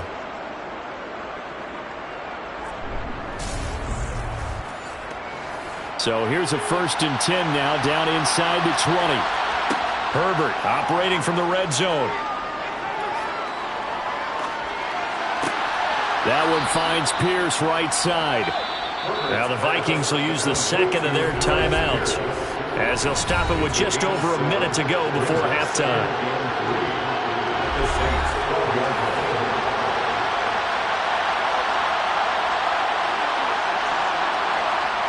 Herbert back to the air. Quick hitter here, it's complete. 7 yards on the pickup there, and now they've got it 1st and goal. Here's Herbert. Flushed out, and he can't find a receiver, and he's brought down. Chase Young. That is now 2 sacks for him here in this first half. So that now 4 first-half sacks. This pass rush has been unrelenting. And, partner, you hear that sound of paper being ripped to shreds? That's the game plan that they've had so far, because they've got to say to themselves right now, we have to do something differently. Sacks, a growing theme in this first half. This is 2nd and long. Herbert's throw completes a Freiermuth. The Vikings going to use their 3rd and final timeout as they stop it with 11 seconds remaining in this first half. Now Herbert, 3rd and goal. To the end zone, but it's incomplete. So they won't get a touchdown, but here's a chance to at least get 3 to end the first half. From the left hash, a chip shot here. McPherson's kick is good. And they take the lead here now at 10-7. So they're able to end that drive with 3 points in this one-possession ball game. And ideally, you want to end every drive with points. Most quarterbacks would tell you, let's end it with a kick, right? A PAT, that's number 1. Field goal you'll take. Punts, you really don't want to do that. In this case, they'll take the field goal and get prepared for the rest of the game. Well, the white flag coming out as they line up to kneel on it. And with time running short here, they'll simply take a knee, and that should do it for half number 1. So we've come upon halftime here in this NFC divisional round matchup. As we'll get you over to Orlando, where standing by is Jonathan Coachman. He has our EA Sports halftime report. All right, Brandon, thanks very much. This the first of 4 divisional round matchups coming up this weekend. We'll get back out to you guys in just a moment. But first, let's take a look ahead to tomorrow's other divisional round game in the NFC. And it looks like we've got a good one in store, as it'll be the New York Giants squaring off against the Los Angeles Rams. With that, we take a look at the next-gen stats in that first half for the Vikings, for the Seahawks. And they had success all season throwing the football. No reason for that to change in the playoffs, as they've continued to move the ball well through the air. Meanwhile, for the Saints, we check on their numbers on the ground in the first half, as they know they'll need to be better to overcome this halftime deficit. All right, Coach, thanks. Yeah, both teams likely to make some changes in what's been a closely fought battle to this point. This will be fielded inside the 5 and beyond the 20, but not by much. In fact, just a yard pass there to the 21. And the Vikings set to go on offense to begin the third quarter. And they've been the better of the two teams through 2 quarters of play, much to the chagrin of this home crowd. Yeah, this score is a surprise to a lot of folks at home, although not to my dad. He predicted the visitors would win. And maybe to the folks in the stadium. But you know who is not a surprise to, partner? This team with the football. They were very confident coming in. On 2nd and 11 now. Herbert. Sideline throw. It's complete. And a nice job there of keeping the toes inbounds. Let's make this one simple. What a catch, especially the finishing part of getting his feet in bounds, toe tapping, and of course, foot dragging. A little tapestry, if you will. Oh, I like it. And for the Saints here on 3rd down, an extra defensive back on the field. Here's Herbert. Throw left side complete. That's Smith. And he'll take this to the other side of midfield before going out of bounds. That gain on 3rd down, good for 28. That's a play that will likely be forgotten when you talk about big moments in this game. But plays like this are critical to keep drives going. And if points result, we'll call this play significant. So in Saints territory now. Here's 1st and 10 at the 46. Back to throw. Herbert. And his throw here is going to be incomplete. An incomplete pass on 1st down. That leads to a 2nd and 10. Out of the gun, Herbert. Middle of the field, it's Robinson. And this is going to be another 1st down as the tackle's made at the Saints' 28. A gain of 18 and a new set of downs. It's taken a while for this offense to get going. A little creaky at the start, but they're oiled up now. A nice throw there, and they're really putting together a good drive.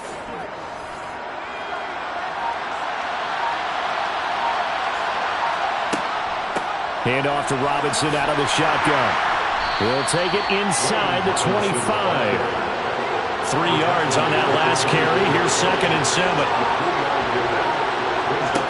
Justin Herbert looking to pass. That's complete to Peoples-Jones. And they've got it inside the 10 at the 8. That one goes for 16 yards. It sets them up 1st and goal. And that's a more than acceptable read right there because it's zone coverage, so timing is everything. This time he waits for his man to come open, puts it right on him, and they pick up a 1st down.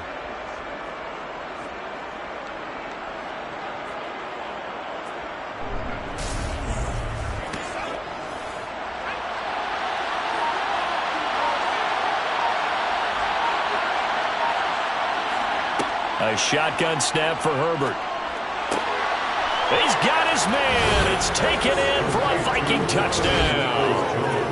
Donovan Peoples-Jones from 8 yards out. And the Vikings take the opening kickoff of the 3rd quarter and drive right down the field to extend their lead.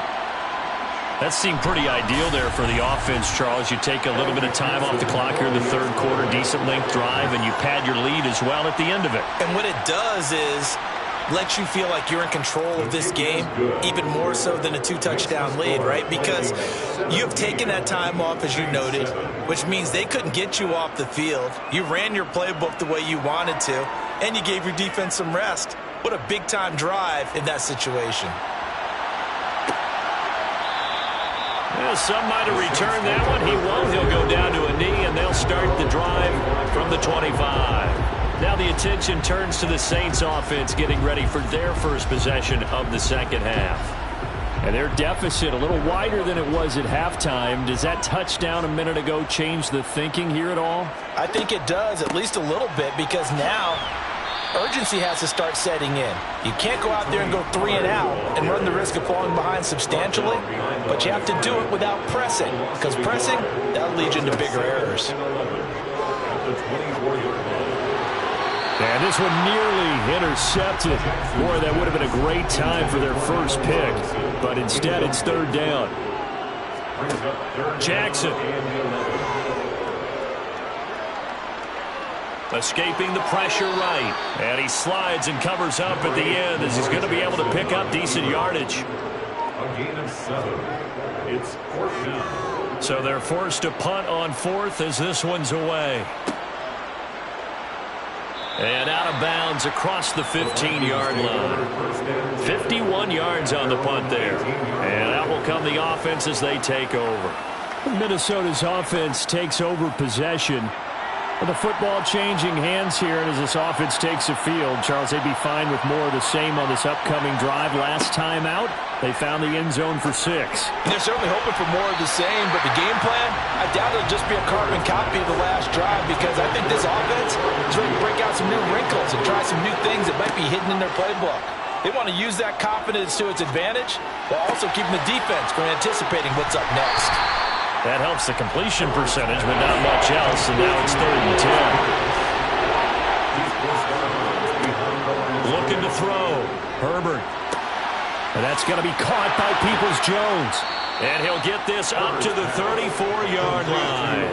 That'll put him north of 100 yards receiving now in this divisional round game. And it's a 1st down. And now we get into the psychology of the whole thing, because a lot of teams with a 2-score lead in the 3rd quarter, they almost become defensive with their offense, just playing not to lose. I think with this team, you got to figure at this point, this is a great spot for them to go into attack mode, really try and put the hammer down and finish this one off. From the 34 now, here's 1st and 10. A play fake, and now Herbert to throw. He's got a man, complete. And he's going to be out of bounds, but not before he takes it inside the 40. Defense. So they will wave off the flag and let the completion stand. Really great job by the receiver fighting through all the contact and still coming down with the football. All that great work in practice being put into the game. That's complete to his tight end, Freiermuth. And down right around the 32-yard line, 4 yards on the pickup. I don't care what sport you're playing. Everyone likes to build up a little momentum, don't they? And look at this, back-to-back completions to the big target at tight end. That one not as profitable as the other, but still a decent gain.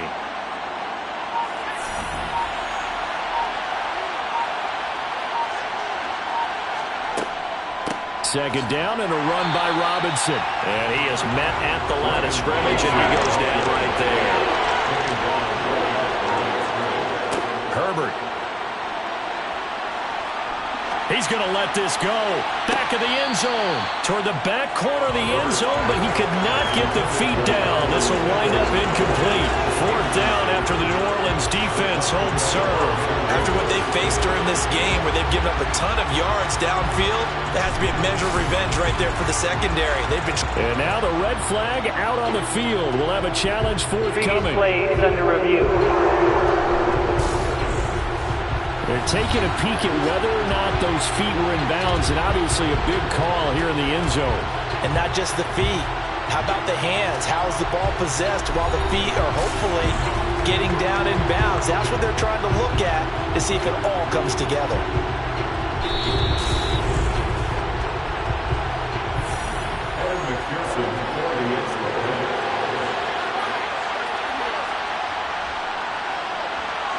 Extra point by McPherson, up and good. And that'll make this a 3-score game now. The lead moves to 17.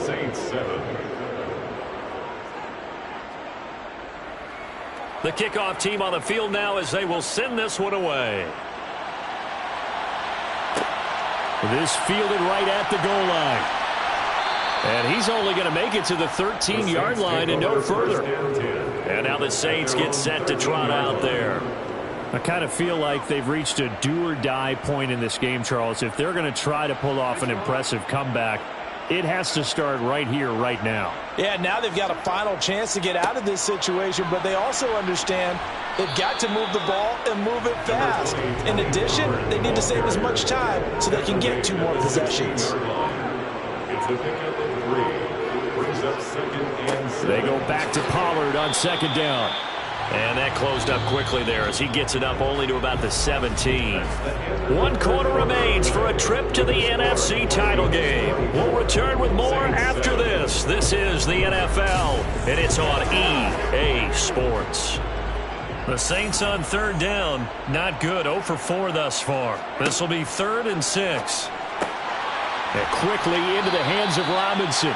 And he is going to have a Saints first down as they're able to get the 3rd down conversion. This defense has certainly had an outstanding second half, haven't they? I know they just gave up a first down there for the offense. They're hoping that that's something that they can jumpstart with and maybe start to move the ball a little bit better. But it's been tough sledding for them here the entire second half.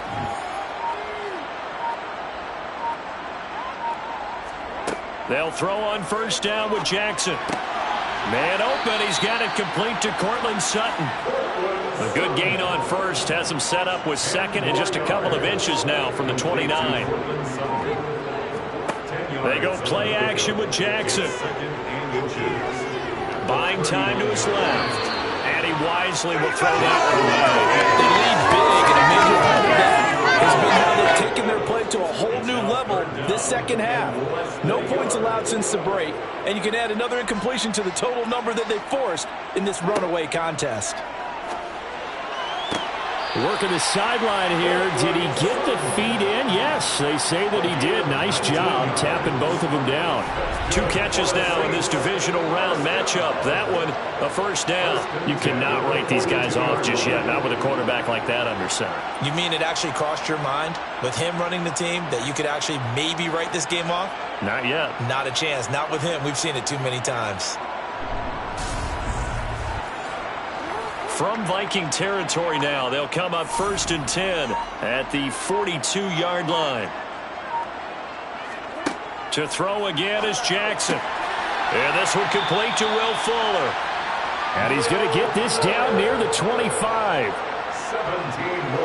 A 3-score game here late. You can probably rule out the comeback, but certainly some kind of a moral victory to be had if they can get a few more points to close things out. And to that end, a nice pass play there to push things downfield. Yeah, and we know in this league, a loss is a loss, and no one wants anything to count as a moral victory or, boy, something that feels a little bit cheap.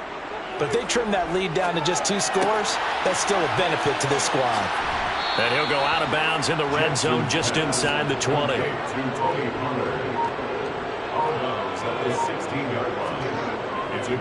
On second down, it's Pollard. And he'll get him inside the 15 down to the 14-yard line.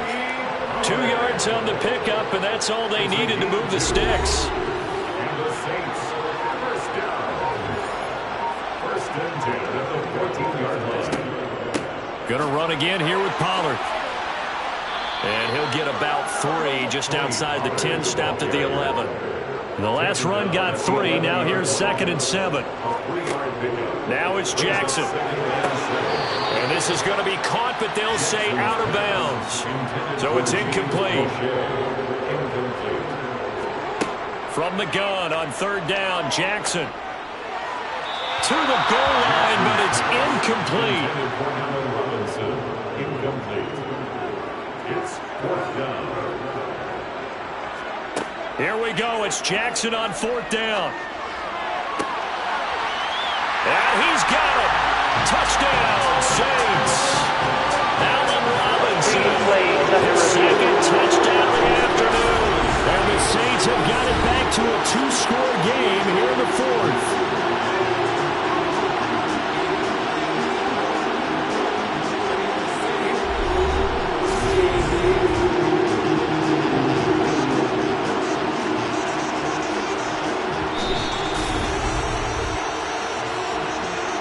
So they called it a touchdown originally, and this will stay a touchdown after the video review, so they had it right.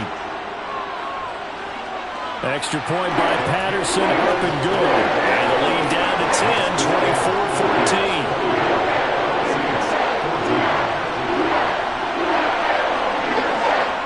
And Patterson back out there to send this one away. From his end zone, Wilson. And ultimately cannot get this out to the 25-yard line as he's dropped at the 23. And now this offense comes back out onto the field.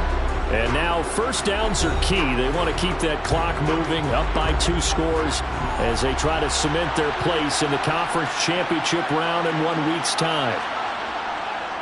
They start on the ground with Robinson here. And he's going to be stacked up right at the line of scrimmage. Nothing there for him. Second down.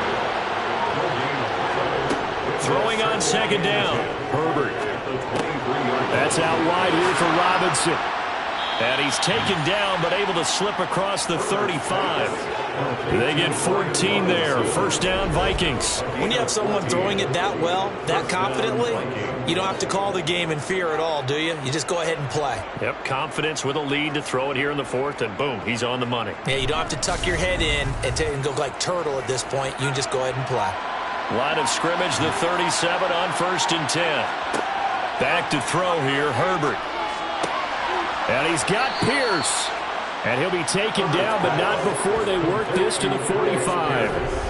But when you're up by 2 scores in the fourth quarter and you're going to throw the football, expect to see a lot of man coverage, because usually what comes along with man coverage is pressure. So if you're a play caller and you want to keep throwing the football, that's fine. Just make sure your offensive line understands they're going to get additional guys running at the quarterback. Herbert setting up to throw on first down. Smith catches left side. And he'll be brought down at the 27.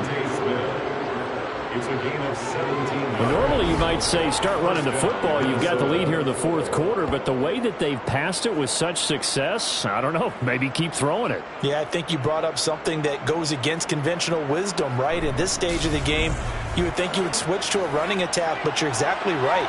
They've thrown it so well throughout the game, and trusting this quarterback, I think you continue to do so. Straight ahead, it's Robinson. To about the 26 here. 2 yards on the carry there. It'll be second down. 2 minutes left to play in this football game here on EA Sports. So the Vikings in possession of the football as we get you reset. And you'd have to figure they're just looking to burn these final 2 minutes away and get out of here with a victory. And he's able to motor his way down to the 16-yard line. So fresh out of the 2-minute warning, and here's another timeout taken with 1:55 remaining. So the ball down to the 16 here for 1st and 10. Again, it's Robinson. And he'll get it here to the 10-yard line. Now we'll get a quick timeout called by New Orleans, number 2. That'll leave them with just 1 remaining in this fourth quarter of play. The first down run got 5. Here's 2nd and 5. Robinson up the middle. And he'll be brought down this time at the 5-yard line. Now the defense will burn their 3rd and final timeout. And they'll be disappointed to have to burn one there after giving up the first down. A good chance now to put this game on ice. This is 1st and goal. Game in hand, the offense takes the knee. This drive's taken more than 3 minutes off the clock already as they come up on 2nd down.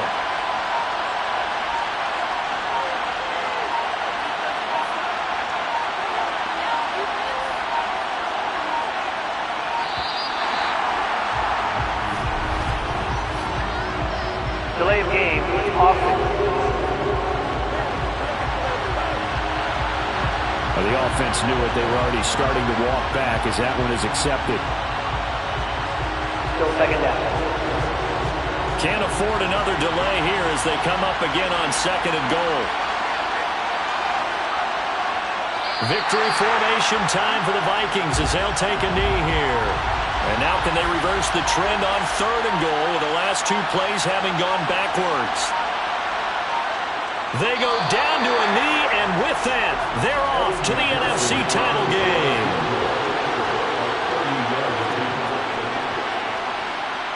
And his kick is good. And that will extend their lead even further. The Vikings will continue on in these playoffs as we say so long, everybody.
It's time for the NFC Champion.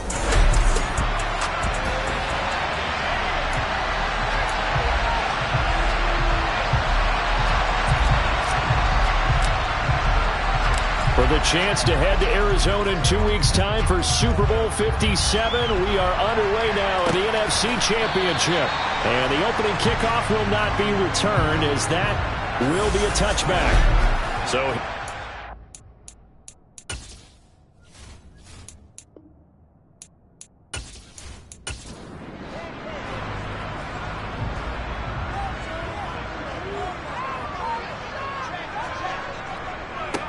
here's Joe Mixon as they start on the ground. And this will leave him a yard short. Nice pickup of 9 yards on first down. A nice run here early on. It doesn't take a great play caller to realize you want to establish a guy of his caliber who runs like this early, because they'll pay dividends as the game progresses. On 2nd and a yard, Wilson. It's a short one here, complete to his tight end. And he goes out right around the 39. A gain of 5, good enough for the first down.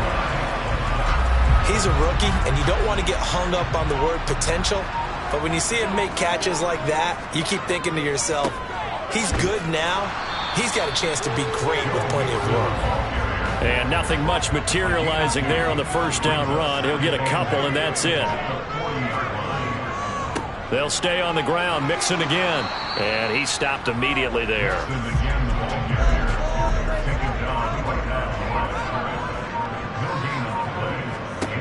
On 3rd down, Wilson. This one incomplete. Almost picked off by the rookie, but he couldn't quite look it in. And now it's 4th down. On is the punter, Johnston, now, as he sends this one away. And that'll hit in the end zone. Much too much leg there. That'll be a touchback. So here's the Viking offense making their way out.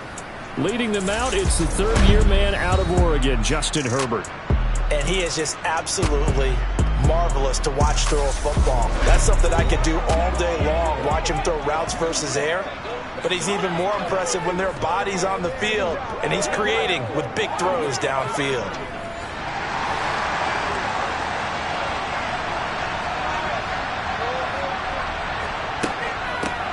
They begin the drive with Robinson. And he's going to take this ahead for right around 3 yards, but no more than that. 2nd down. Out of the gun, they give to Robinson.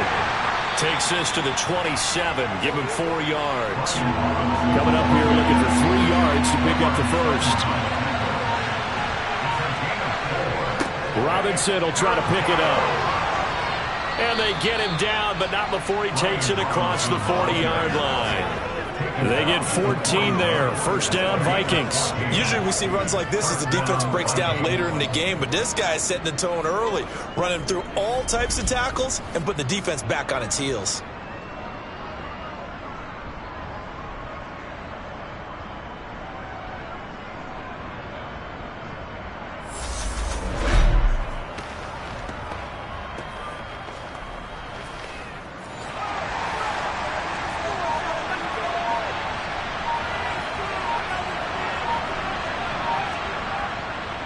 Robinson, he'll try the left side. Nifty move. And he'll get this up past the 45 to the 47. The last run got 6, now 2nd and 4. They'll try the air now with Herbert. And that nearly an interception here on its opening drive, but he gets a reprieve. It's 3rd down. Now it's Herbert. And the giant rush gets home as down he goes. It'll be a loss of 8 on the sack, and it's going to lead him to 4th down. There's a little bit of defense right there. Nickel set, 5 defensive backs. They just snuffed out every route that was going. Quarterback never got rid of the football.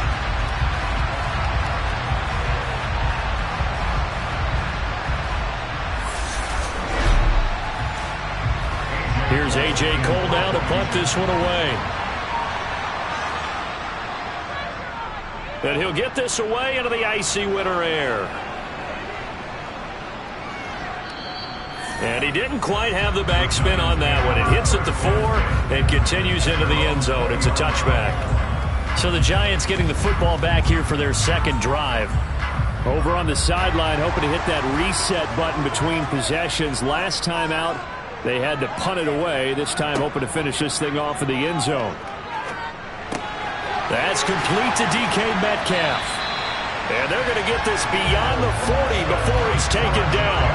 And a nice gain of 21 yards. Certainly no settling into the drive there. They came right out on the first play and attacked the middle of the field for a big gainer and a first down. One play has him up past the 40 already, and another 1st and 10. Mixon with a first down carry. And he'll be taken down at about the 45.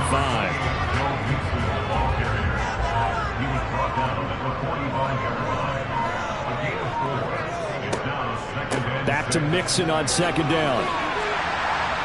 And he'll get it into enemy territory just across midfield at the 49. 6 yards the pickup, and that's a first down. And that's a nice pickup of a first down on that 2nd down run.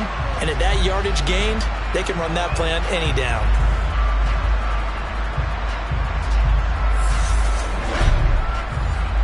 From Viking territory now, they'll come up 1st and 10 at the 49-yard line. Out of the gun, here's Wilson. A quick throw there going to be batted away and incomplete. 2nd and 10, a very chilly day here, but no snow. And I got to say, if it's going to be this cold, I want snow. You should see Charles' face. He's looking at me like I'm crazy. So back-to-back incompletions, and that has him staring at a 3rd and 10. Here's Wilson to throw. In trouble, and he's taken down. It's a loss of 10 on the sack, and it leads to 4th. Okay, I'm not sure you could actually draw up a better pass rush than that one right there. Nowhere to go outside. He had to keep backing up and backing up and backing up. Eventually dropped for a huge loss.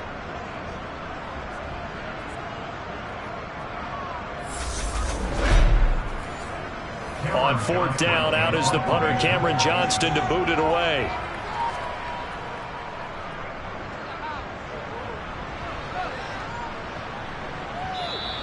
Now this is going to carry well into the end zone for a touchback.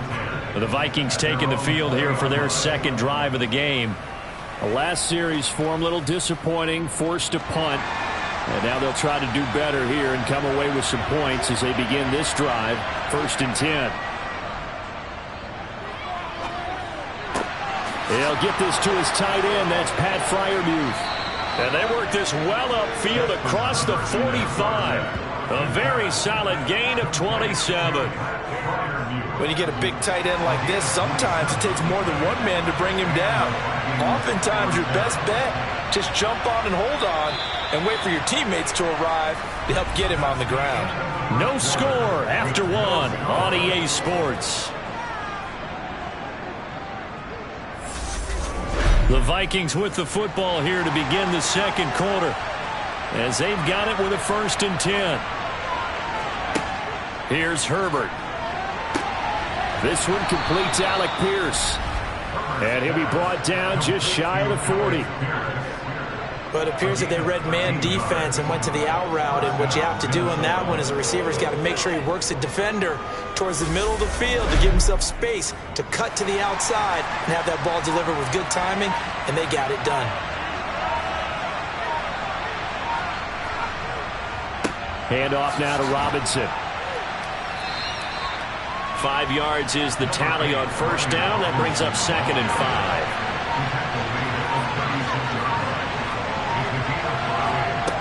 Herbert now.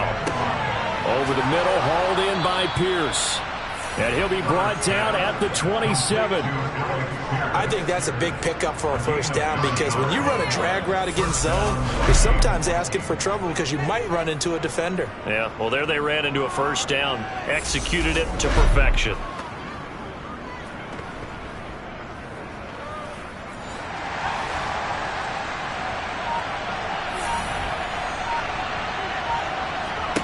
On 1st and 10, Herbert.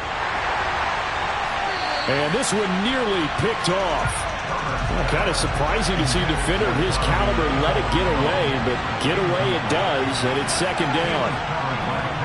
Herbert off of play action. And that's going to be caught by Peoples-Jones. And they're going to have another 1st down as the tackle's made at the Giants' 13-yard line. A really nice pickup of 14 yards, and it moves the sticks.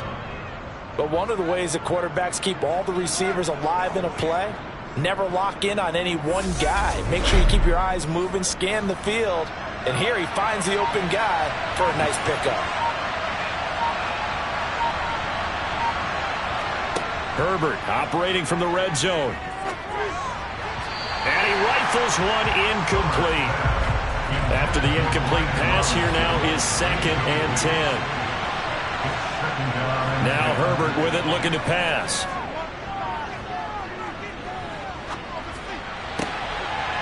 Toward the end zone, but that's going to wind up incomplete. This offense was on the move. Now 2 straight incompletions have them looking at 3rd and 10. Herbert throwing again. And this will be caught by his big wide receiver. And he'll be brought down well short of the 1st at about the 9-yard line. The result, only 4 yards there on the play. And it'll be 4th down. One hallmark of good defenses is understanding the game, understanding positioning, and tackling immediately in the secondary after catches. I think we just saw that on display right there. Got to him before he ever had a chance to think about turning it upfield.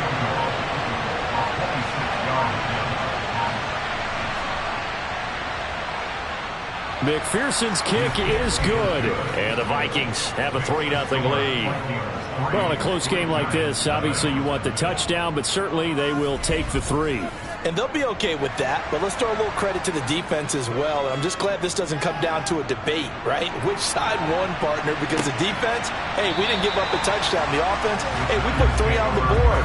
Either way you look at it, I think both sides gained something out of that drive. And the Giants ready to come out now. This one a little slow to get cooking. Just a 3-0 scoreline as they begin with a 1st and 10.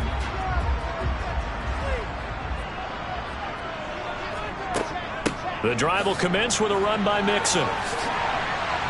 And he's able to take this one up to the 35-yard line.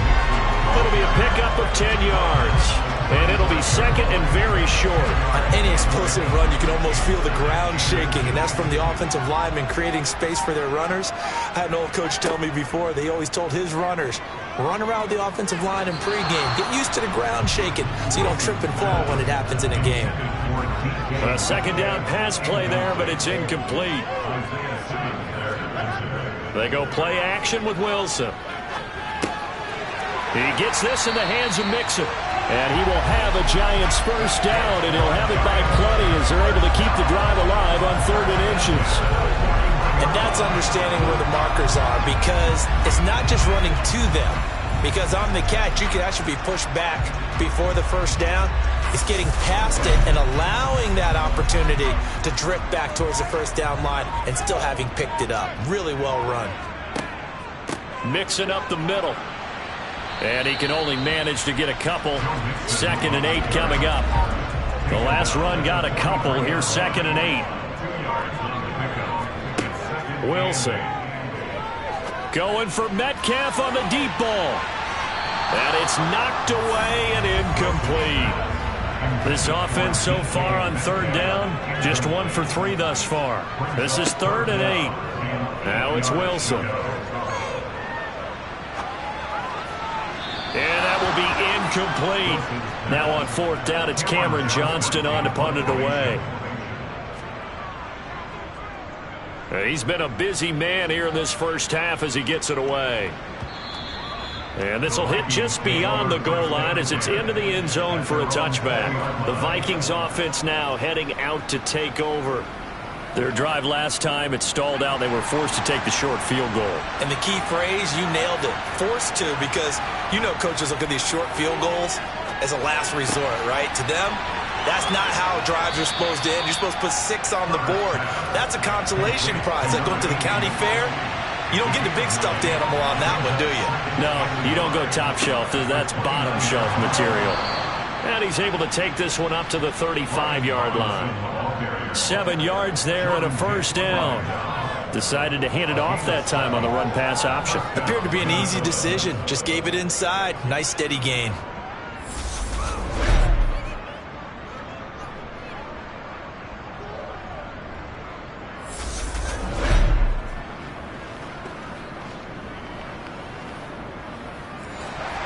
Ball up to the 35 now as they come up on 1st and 10. Herbert. And that is incomplete. Here's 2nd and 10 now from the 35. Play action. It's Herbert. To the right side, incomplete to Washington. And they're going to have another first down as the tackle's made at the Giants' 45-yard line. Now this is good for a first down, his 2nd grab in this NFC Championship bout.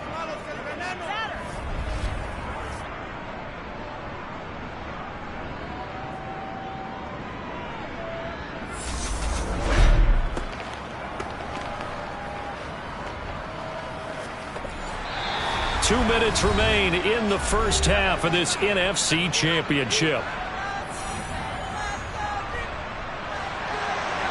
A reminder that coming up in 2 minutes' time, we'll check in with Jonathan Coachman from Orlando. He'll have highlights and analysis of this first half of play. Now he steps away, and he just gets rid of it, throws it away. The wise move there, looked like nobody open, now 2nd down. To the air again, Herbert. That's out wide here for Robinson. And he'll be brought down inside the 40-yard line. It's funny, throughout the time that we've been together, when we talk with running backs about the ability to catch the ball, their eyes light up when they talk about open field and having one-on-one matchups, don't they? Yeah, they do. And that's the reason why. Well, we just saw shedding those tackles, and that's what they're used to doing. It is, and it starts at the beginning of the play. One-on-one matchup with someone trying to cover them, but they also like those one-on-ones downfield after the catch when they're running with the ball. They think they're going to win those, too. They'll wind up getting just a yard out of it, and that's going to make it 4th down.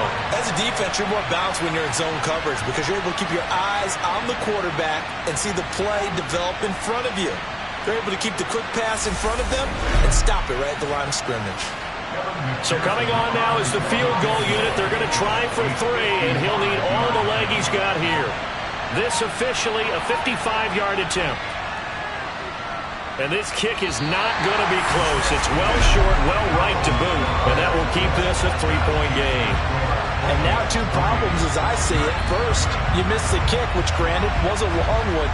But second, you set the other guys up in great field position and enough time to maybe get downfield and get a field goal attempt of their own. The Giants now going to take over late in this first half. And with good starting field position and 3 timeouts as well in their pocket, no reason not to try and put a late scoring drive together. On 1st and 10, it's Wilson. Left side here taken in by Metcalf. The Giants going to go ahead and use the first of their timeouts as the clock will stop with 35 seconds to go in quarter number 2. Meanwhile, Wilson's throw complete here to his receiver, Brown. And we're at the 41, 2nd and 9. Here's Wilson. He's got Dallas Goedert, his tight end, over the middle. Now another timeout called for by the offense. So that means they're down to 1 remaining here as we head toward halftime. An extra defender in the secondary for the Vikings here on 3rd down. Throwing is Wilson. And now the ball's out. Fumble near midfield. Then they take possession 2 yards away from midfield at the 48-yard line. Well, we may not see it behind the big play sheet that they like to use, but I'll bet there's a big grin on the defensive coordinator's face. A corner blitz, what we often call a cat blitz. Usually they disguise it, Brandon. You're up on a receiver. It looks like you're going to bump and run with him, press coverage, and then he just takes off straight for the quarterback and someone comes behind him to pick up the receiver. And as a former member of the secondary, it makes you happy too, doesn't it? I can't lie about it. I got a big grin on my face too. That was a heck of a play, a heck of a call. That one complete down the field to Smith. The Vikings going to signal for the first of their timeouts as they stop it with 16 seconds to go in half number 1. So the big play means just like that, they'll operate from the red zone now on 1st down. Now it's Herbert. He's going to drop this underneath for Robinson. And they're going to get this down inside the 15. Now a timeout taken. Perhaps a chance for one more quick play and then another timeout if they hurry. We'll see. 2nd down and 5. Back to throw here, Herbert. And this one taken in on the right sideline, but not in the field of play. They say it's incomplete. The throw led him a little too far. It brings up 3rd down. McPherson's kick is good. And they're able to double their lead just before half. It's 6-0. So the defense are able to force their first turnover of the game, and then they add on to that by getting the field goal. And you don't just want to take the ball away from your opponent, partner. You want to make them hurt as well. And if you don't score yourself on defense, turn it over to your offense and have them put points on the board. So we've reached halftime here in the NFC Championship. As we'll send you down the coast now to Orlando, that's where we find Jonathan Coachman, ready with our EA Sports Halftime Report. Coach. All right, Brandon, thanks. As always, one half remains in the Battle of the Sea. You will take home that George Halas Trophy and represent the NFC in the Super Bowl. We'll get back to you guys in just a moment. But first, time to look ahead to the AFC Championship coming up later today. And it should be a great one as well, as it'll be the Tennessee Titans squaring off against the Houston Texans. With that, we take a look at the next-gen stats in that first half for the Vikings, for the Seahawks. And they had success all season throwing the football. No reason for that to change in the playoffs, as they've continued to move the ball well through the air. Meanwhile, for the Giants, they did not have quite the same amount of success in the passing game that their counterparts did, as you get a look at the numbers there. Okay, Coach, thanks as always. This one's still anyone's game as we welcome you back for quarter number 3. From his end zone, Wilson. And he'll be tackled just shy of the 25. Out come the Vikings. They'll have it first on offense as we begin the third. And I think here with the lead, CD, they have to resist that temptation of kind of looking ahead. Would you agree? Absolutely, I would agree, because they know the stakes. They know the winner of this game goes to the Super Bowl. And this one, it's far from over. They were the better team in the first half, but they do know that they're facing their toughest opponent of the year. And they've got to be prepared for them to fight it out all the way and add a few extra wrinkles in the second half as well. They need to stay on guard.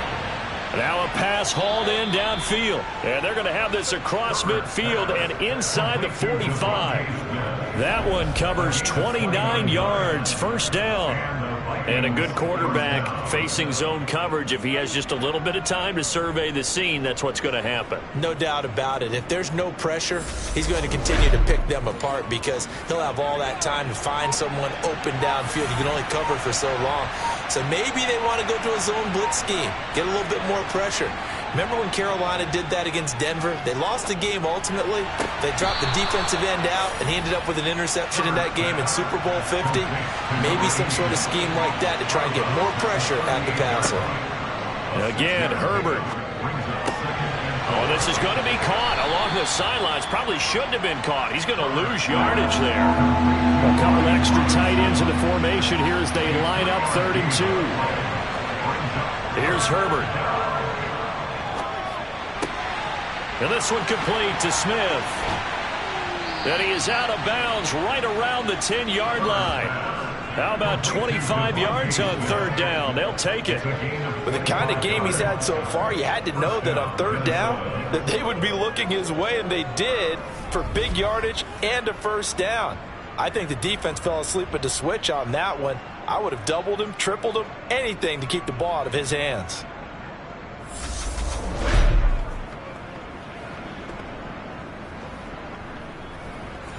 So not quite a 1st and goal. It's 1st and 10 from the 10. Justin Herbert looking to pass. Being chased out left. And he just throws this one away. Smart decision here this close to the end zone, and it brings up 2nd down. Herbert back to the air. The quick slant caught. That'll leave them with a 3rd and 2 coming up. They got 8 yards there. Let's not quibble about the gain there on 2nd down. That was a positive play because that was a take-what-you-can-get situation. Got out to the tight end. Now gives them much better opportunity to convert on 3rd down. They're trying to keep the drive going. This will be play number 8. It's 3rd and 2. On 3rd down, Robinson. And he'll get in. Touchdown, Minnesota. Brian Robinson Jr. taking it in from 2 yards out. And the Vikings take the opening kickoff of the 3rd quarter and drive right down the field to extend their lead. Well, they move the ball down the field through the air, Charles, and then finally they get the running game involved, and it works to perfection. Touchdown. And, partner, I kept waiting for that running game to come into play, and they actually saved it until the very end. Touchdown goes on his stat sheet, but you and I both know, and he knows as well, his teammates airing it out made this a successful drive.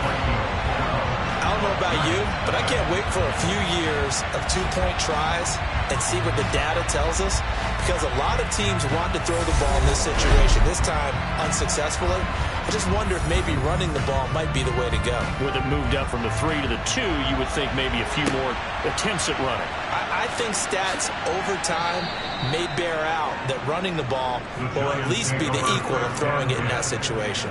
Here's the Giants offense now getting set to start the 3rd quarter. Well, the opposition laid down the challenge and opening drive touchdown here to start the 2nd half. And, Charles, now you feel like this group needs to get an answer because this all of a sudden is a 2-score game. Yeah, you're right about that. What was a small, manageable spread to overcome? A little bit more daunting now. I think you're exactly right. Pressure is on because you don't want them getting the ball back with a chance to really extend this lead out. And mark him down way up close to the 40 at the 39. A really nice gain of 25 yards.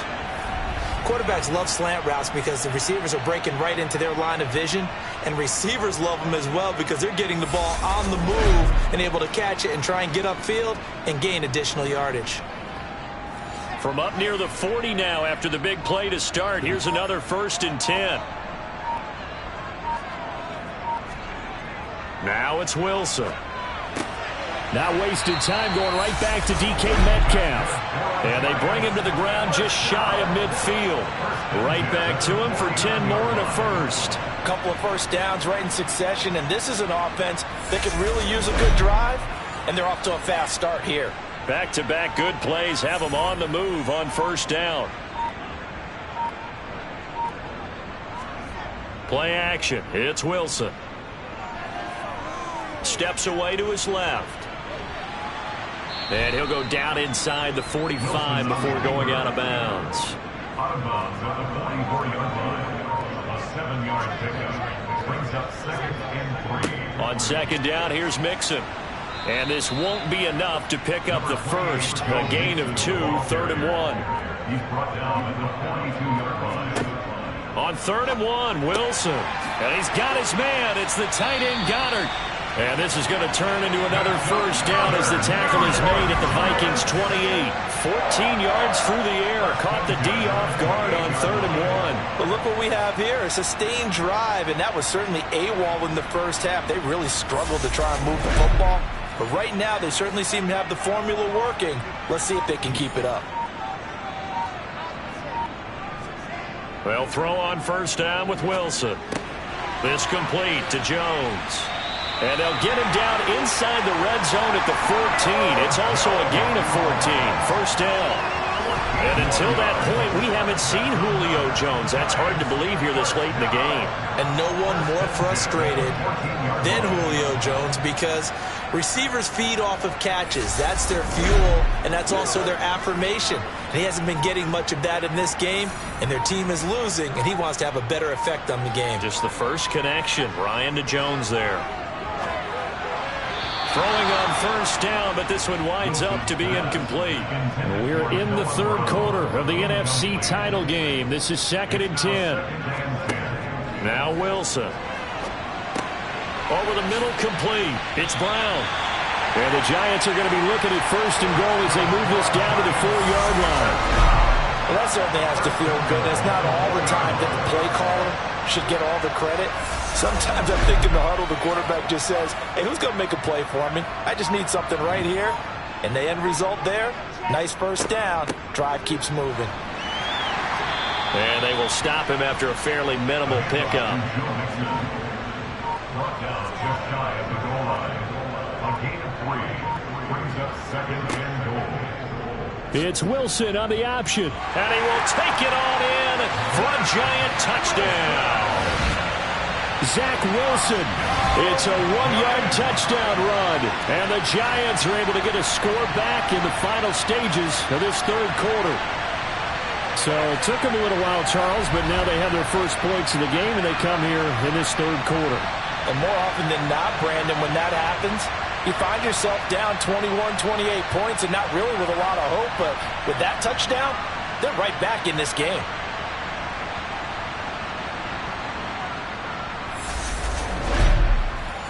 Point after here coming up.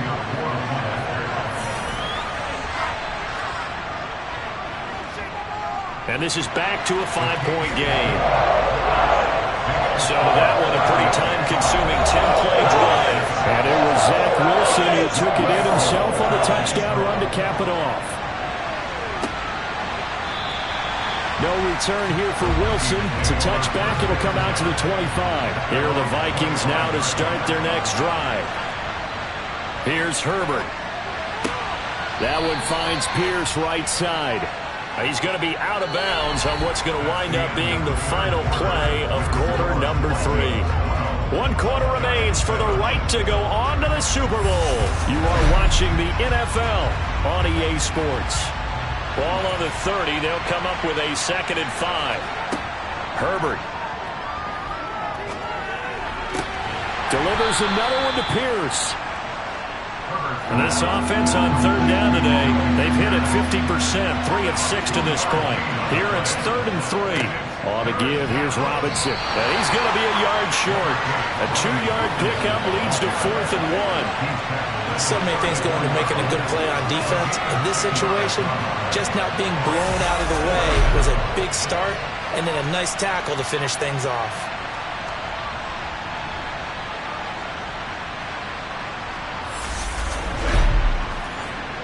Here's A.J. Cole now as he'll kick it away for the second time.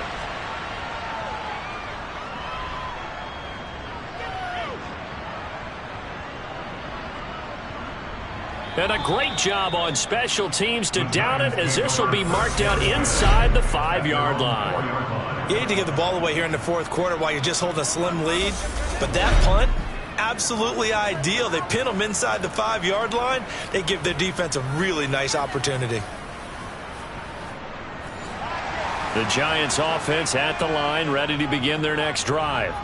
And they are in need of points here, no doubt about that, with a Super Bowl berth on the line and trailing here in the fourth quarter. This possession, gigantic. Play action. Now Wilson. Firing quickly here, and that's complete. And this is good for a first down. His second grab of this NFC Championship bout. That's a staple of this offense. Drag route to the tight end. Yeah, he's unable to use his size to break off much more yardage after the catch, but still an effective gain nonetheless.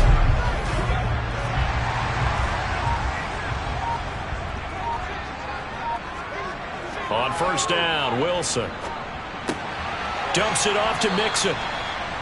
And just 3 yards on the catch there. He couldn't get away. And that'll bring up second down.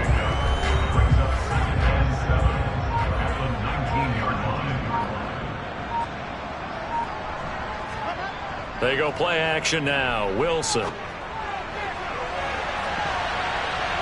And he knocks the ball away, and it falls incomplete.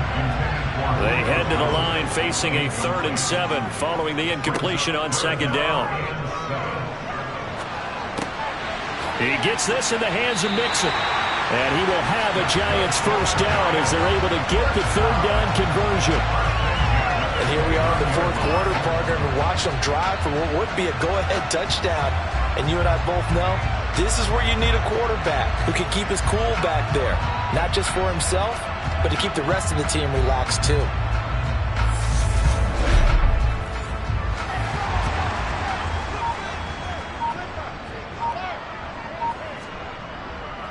A handoff running left, Mixon. Up past the 30, second down coming up.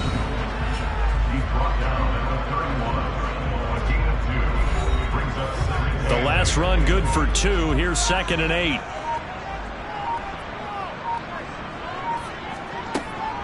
This is Mixon on the draw. And they'll stop him after a gain of a couple to the 33. A 3rd down now. Those last 2 plays indicative of how things have gone for them. Just nowhere to go on the ground and struggling to put up points. Going for Metcalf on the deep ball. And he's got it inside the 10. They're able to convert on 3rd down, and that sets up a 1st and goal.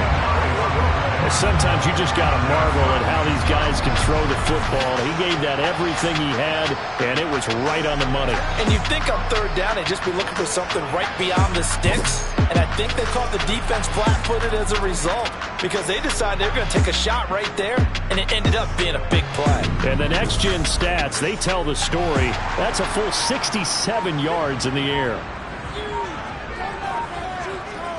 Wilson. And he's got it. Touchdown. Julio Jones. A 9-yard touchdown grab. And the Giants have taken the lead here now in the fourth quarter of this championship game. He was on point throwing the ball right there. He had the big play to get him down close, and then he delivers a touchdown pass on 1st and goal. And you mentioned the big play that got him down close. I think that big play left them reeling a little bit. They didn't recover from it. And you know they always talk about having to have a short memory on defense after a big play against you. Looks like their memory was a little too long there. And he'll get into the end zone. So now a field goal will only tie as they up their lead to 3.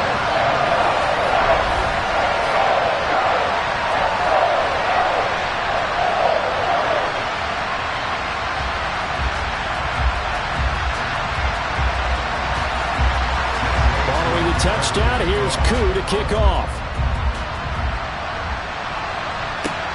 Fielded just outside the goal line.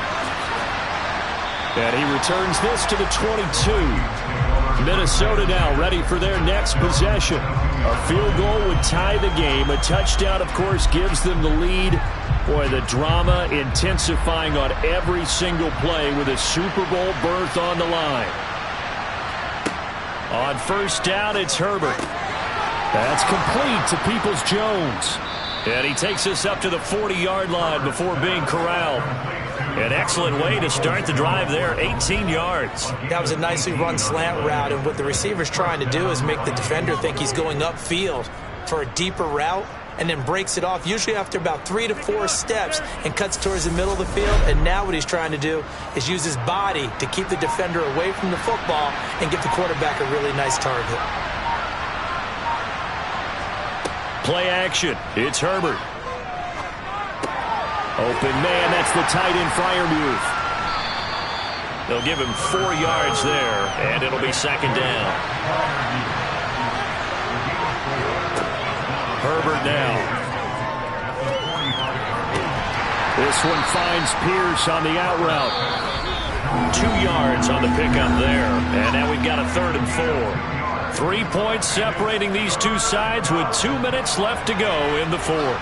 This a big play for both sides. What will we see here? 3rd and 4. Herbert. Got his man complete over the middle. It's Smith. First down now, but the clock continues to move. Herbert going to throw. And that is caught on the right sideline, but out of bounds, says the line judge. The throw took him a little too far. It's second down. Now Herbert sets up the screen to Robinson. The Vikings going to signal for the first of their timeouts as they'll talk it over here before what will be an important 3rd down. Herbert.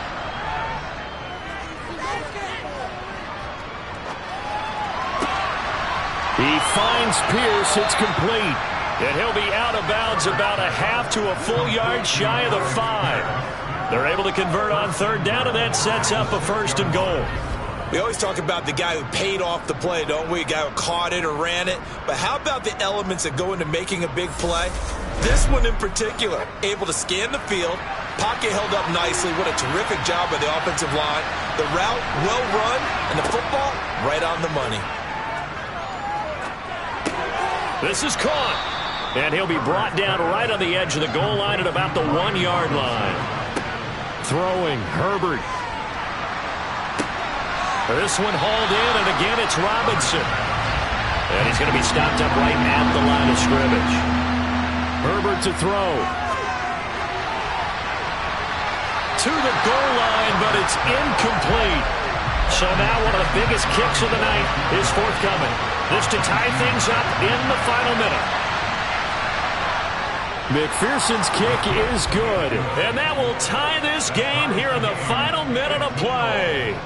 So a big kick to get this back to even. Yet now the worry is, did you leave too much time on the clock? Because another field goal the other way, that does you in. You're exactly right. You didn't get it to overtime yet. So now as a defense, you've got to think to yourself, you can't play prevent defense, just give up big chunks of yardage in front of you, but you also can't let anyone behind you. So you sit right on the line between the two, play the best defense you can, and not make it easy for them to move the ball downfield.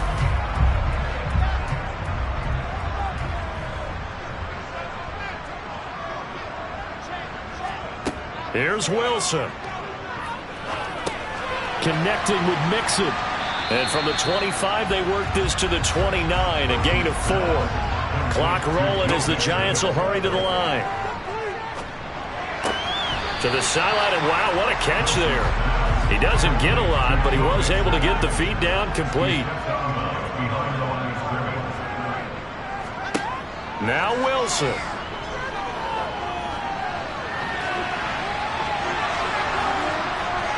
And he'll be taken down, but he does have first down yardage. And we've got a timeout. 9 seconds remaining. Wilson to throw. He'll drop this one down to Mixon. Now the Giants will use the second of their 3 timeouts. And as the two teams talk it over on their respective sidelines, we take a break. Throwing now is Wilson. Here we go, this to avoid overtime. And that's going to be incomplete. Good effort there, trying to take a shot, but it's third down. And we've got free football. 4 quarters done, and we're dead even. We'll have overtime after this timeout.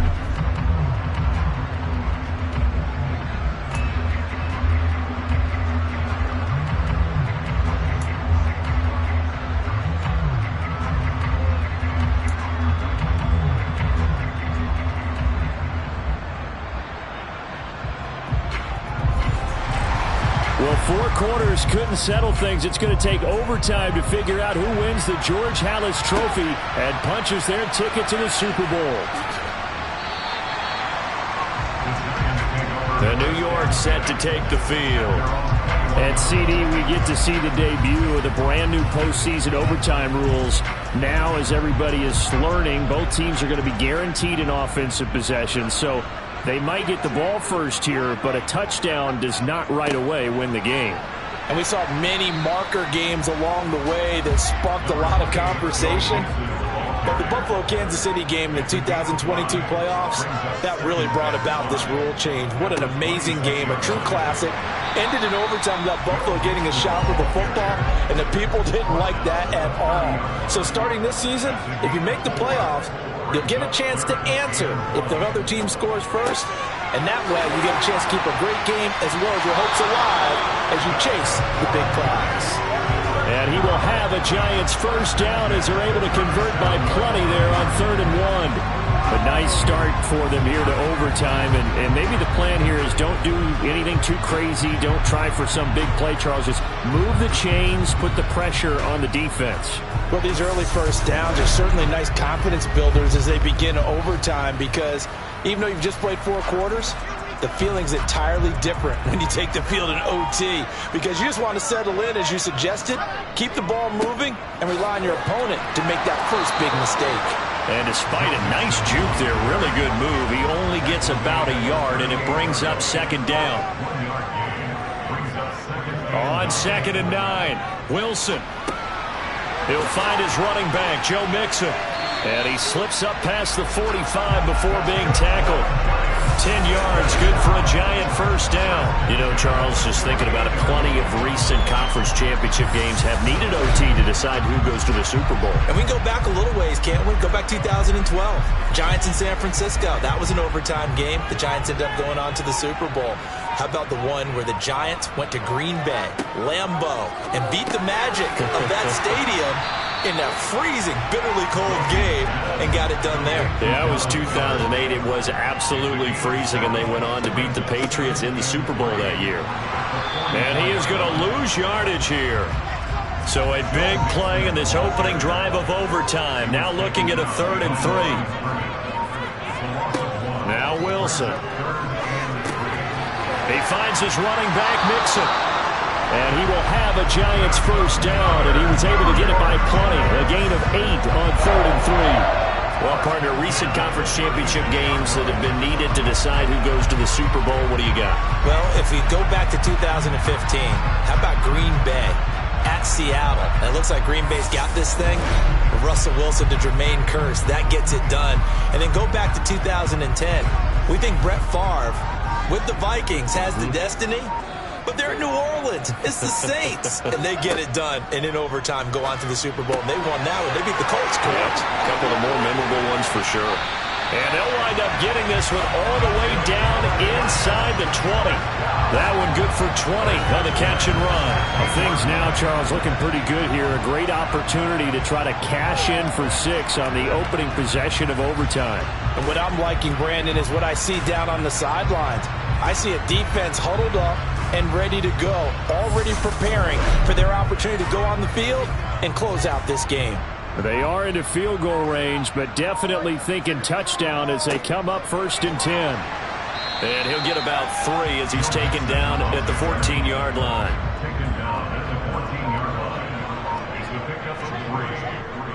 Again, it's Mixon. And not able to break away this time as they're going to stop him right around the line of scrimmage. So 7 yards from the first down here as they come up to the line of scrimmage. On 3rd down, Wilson. Now he'll dump it underneath to his running back, complete. And they're going to drop him well shy of the first as he can only make it to the 11. That's going to bring up 4th down, only a gain of 2 there. How about that strategy there, Brandon? 3rd down, they just said, we've got faith in our tacklers. We'll give you the short stuff, and just decided to protect the sticks. So every time I hear fans telling me tackling's not a part of the game anymore, plays like that, I can clip and save and show them you have to tackle well if you want to be a good defense. Koo knocks this one through the post, and they have regained the lead. They're able to put 3 on the board here in the opening drive of OT, and now up to their defense to try and see if they can hold this one. I like how you framed it up because obviously this game is not over, right? They go down and kick a field goal, then we head to sudden death. But if the defense can hold, take the ball away, turn it over on downs, this game's over. And a decent return out to the 27-yard line. And out now come the Vikings. And last time they got 3 points, but it was a chip shot field goal. And when you go to the sideline after a chip shot field goal, maybe the offense not too happy. It's a balancing act, isn't it? Because you're exactly right. They're none too pleased that they didn't punch it in for 6 points. But I also have to remember they did put points on the board. 3 points is 3 points. And in this league, you take points when you can get them. Not easily done. And that's good for a pickup of 10 yards. And they'll be left with a second and about a foot. And with that last play, he's now up over that 300-yard mark. And in today's NFL, it almost feels routine. And I hate that when you talk about a 300-yard passing game. To me, 300 yards still signifies excellence, and he's achieved that in this performance. Pass complete to Robinson. And he'll be out of bounds up near the 45 at the 44. 7 yards there and a 1st down. And we see another pitch and catch there to the running back. This position just continues to evolve. They've become just as critical to the passing attack as a lot of receivers, tight ends, because their ability to make people miss in the open field can really generate big plays for an offense. 10 yards, and it's good for a Viking 1st down. Charles, you get into these overtime situations, that's not a bad guy to dial into. Well, when you have to have plays, especially in a spot as you just described, we're in OT, you've got to go to the guys you can trust and you know are going to make the plays. What they say, it's not the X's and the O's, it's the Jimmies and the Joes. And that's going to be caught by Peoples-Jones. And he's going to be taken down right at the 40-yard line. To throw again on 2nd down, Herbert.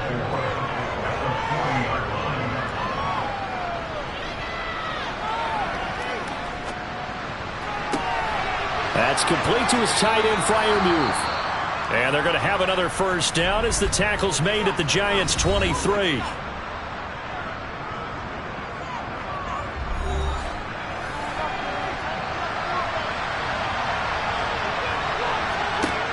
Herbert back to the air. Caught out left side by Robinson. And they're going to get this down to about the 17-yard line here.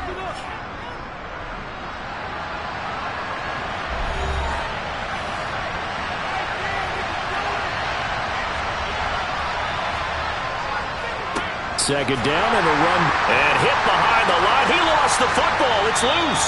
And the Giants have it. It's picked up. And a big turnover there as his guys will get the football back. And a costly mistake. Coaches talk so much about ball security, and in overtime, so paramount. Barton, do you ever wonder, maybe they talk about it too much? Too much, yeah. It doesn't seem like you can, but maybe by discussing it time and time again, and you know they overemphasized it here, it almost became self-fulfilling. And any points beat them here, field goal or a touchdown now. Charles, let's focus for a second on the losing side. In a couple months, they may look back and say, wow, it was a great season. But right now, I guarantee they're feeling no sugarcoating on this one. And you can already see the T-shirts at training camp next year, can't you? Unfinished business. Because they've got to find a way to motivate these guys to go through all the same pain, right? All the same tough stuff, and find their way back and give themselves a chance to win this game again next year.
Bengals now on the clock.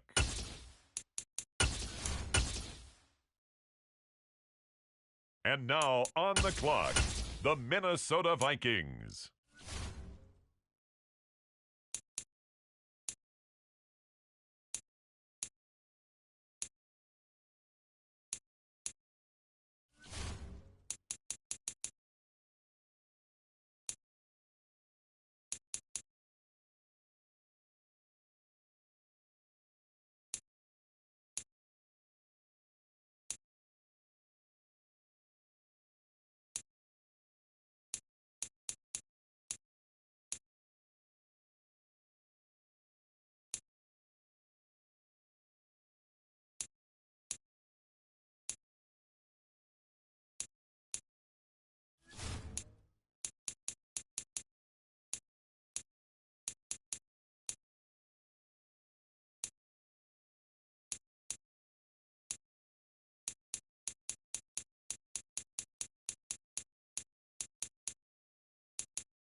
The Tennessee Titans are now on the clock.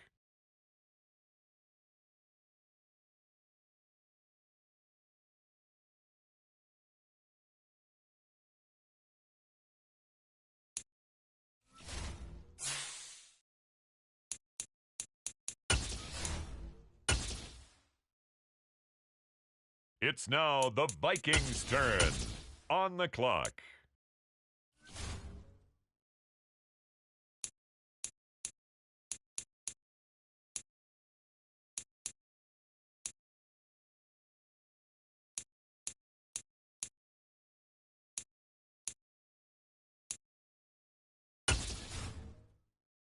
It's the Tennessee Titans now on the clock.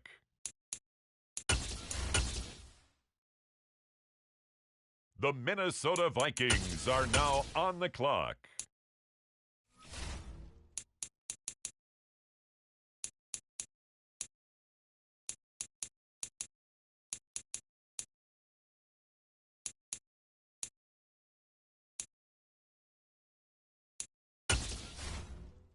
Next up, the Titans are on the clock.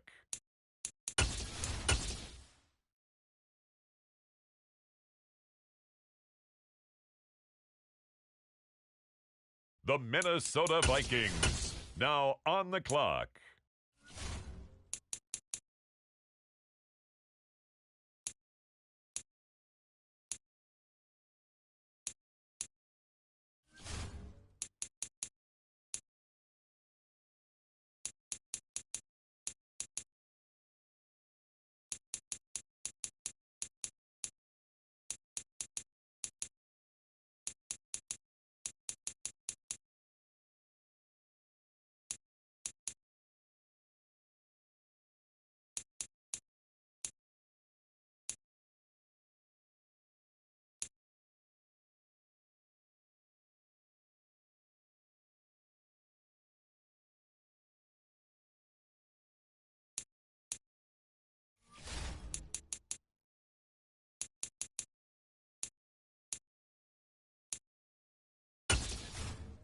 On the clock now, it's the Tennessee Titans.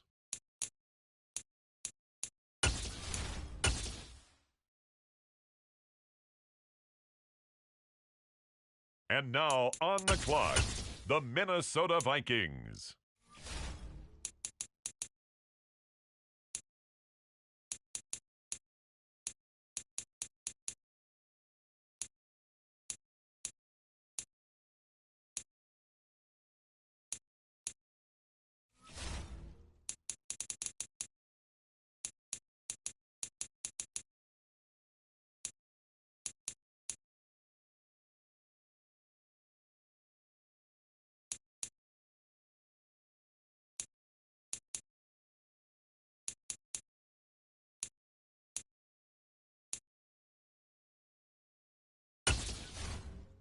The Los Angeles Rams now on the clock.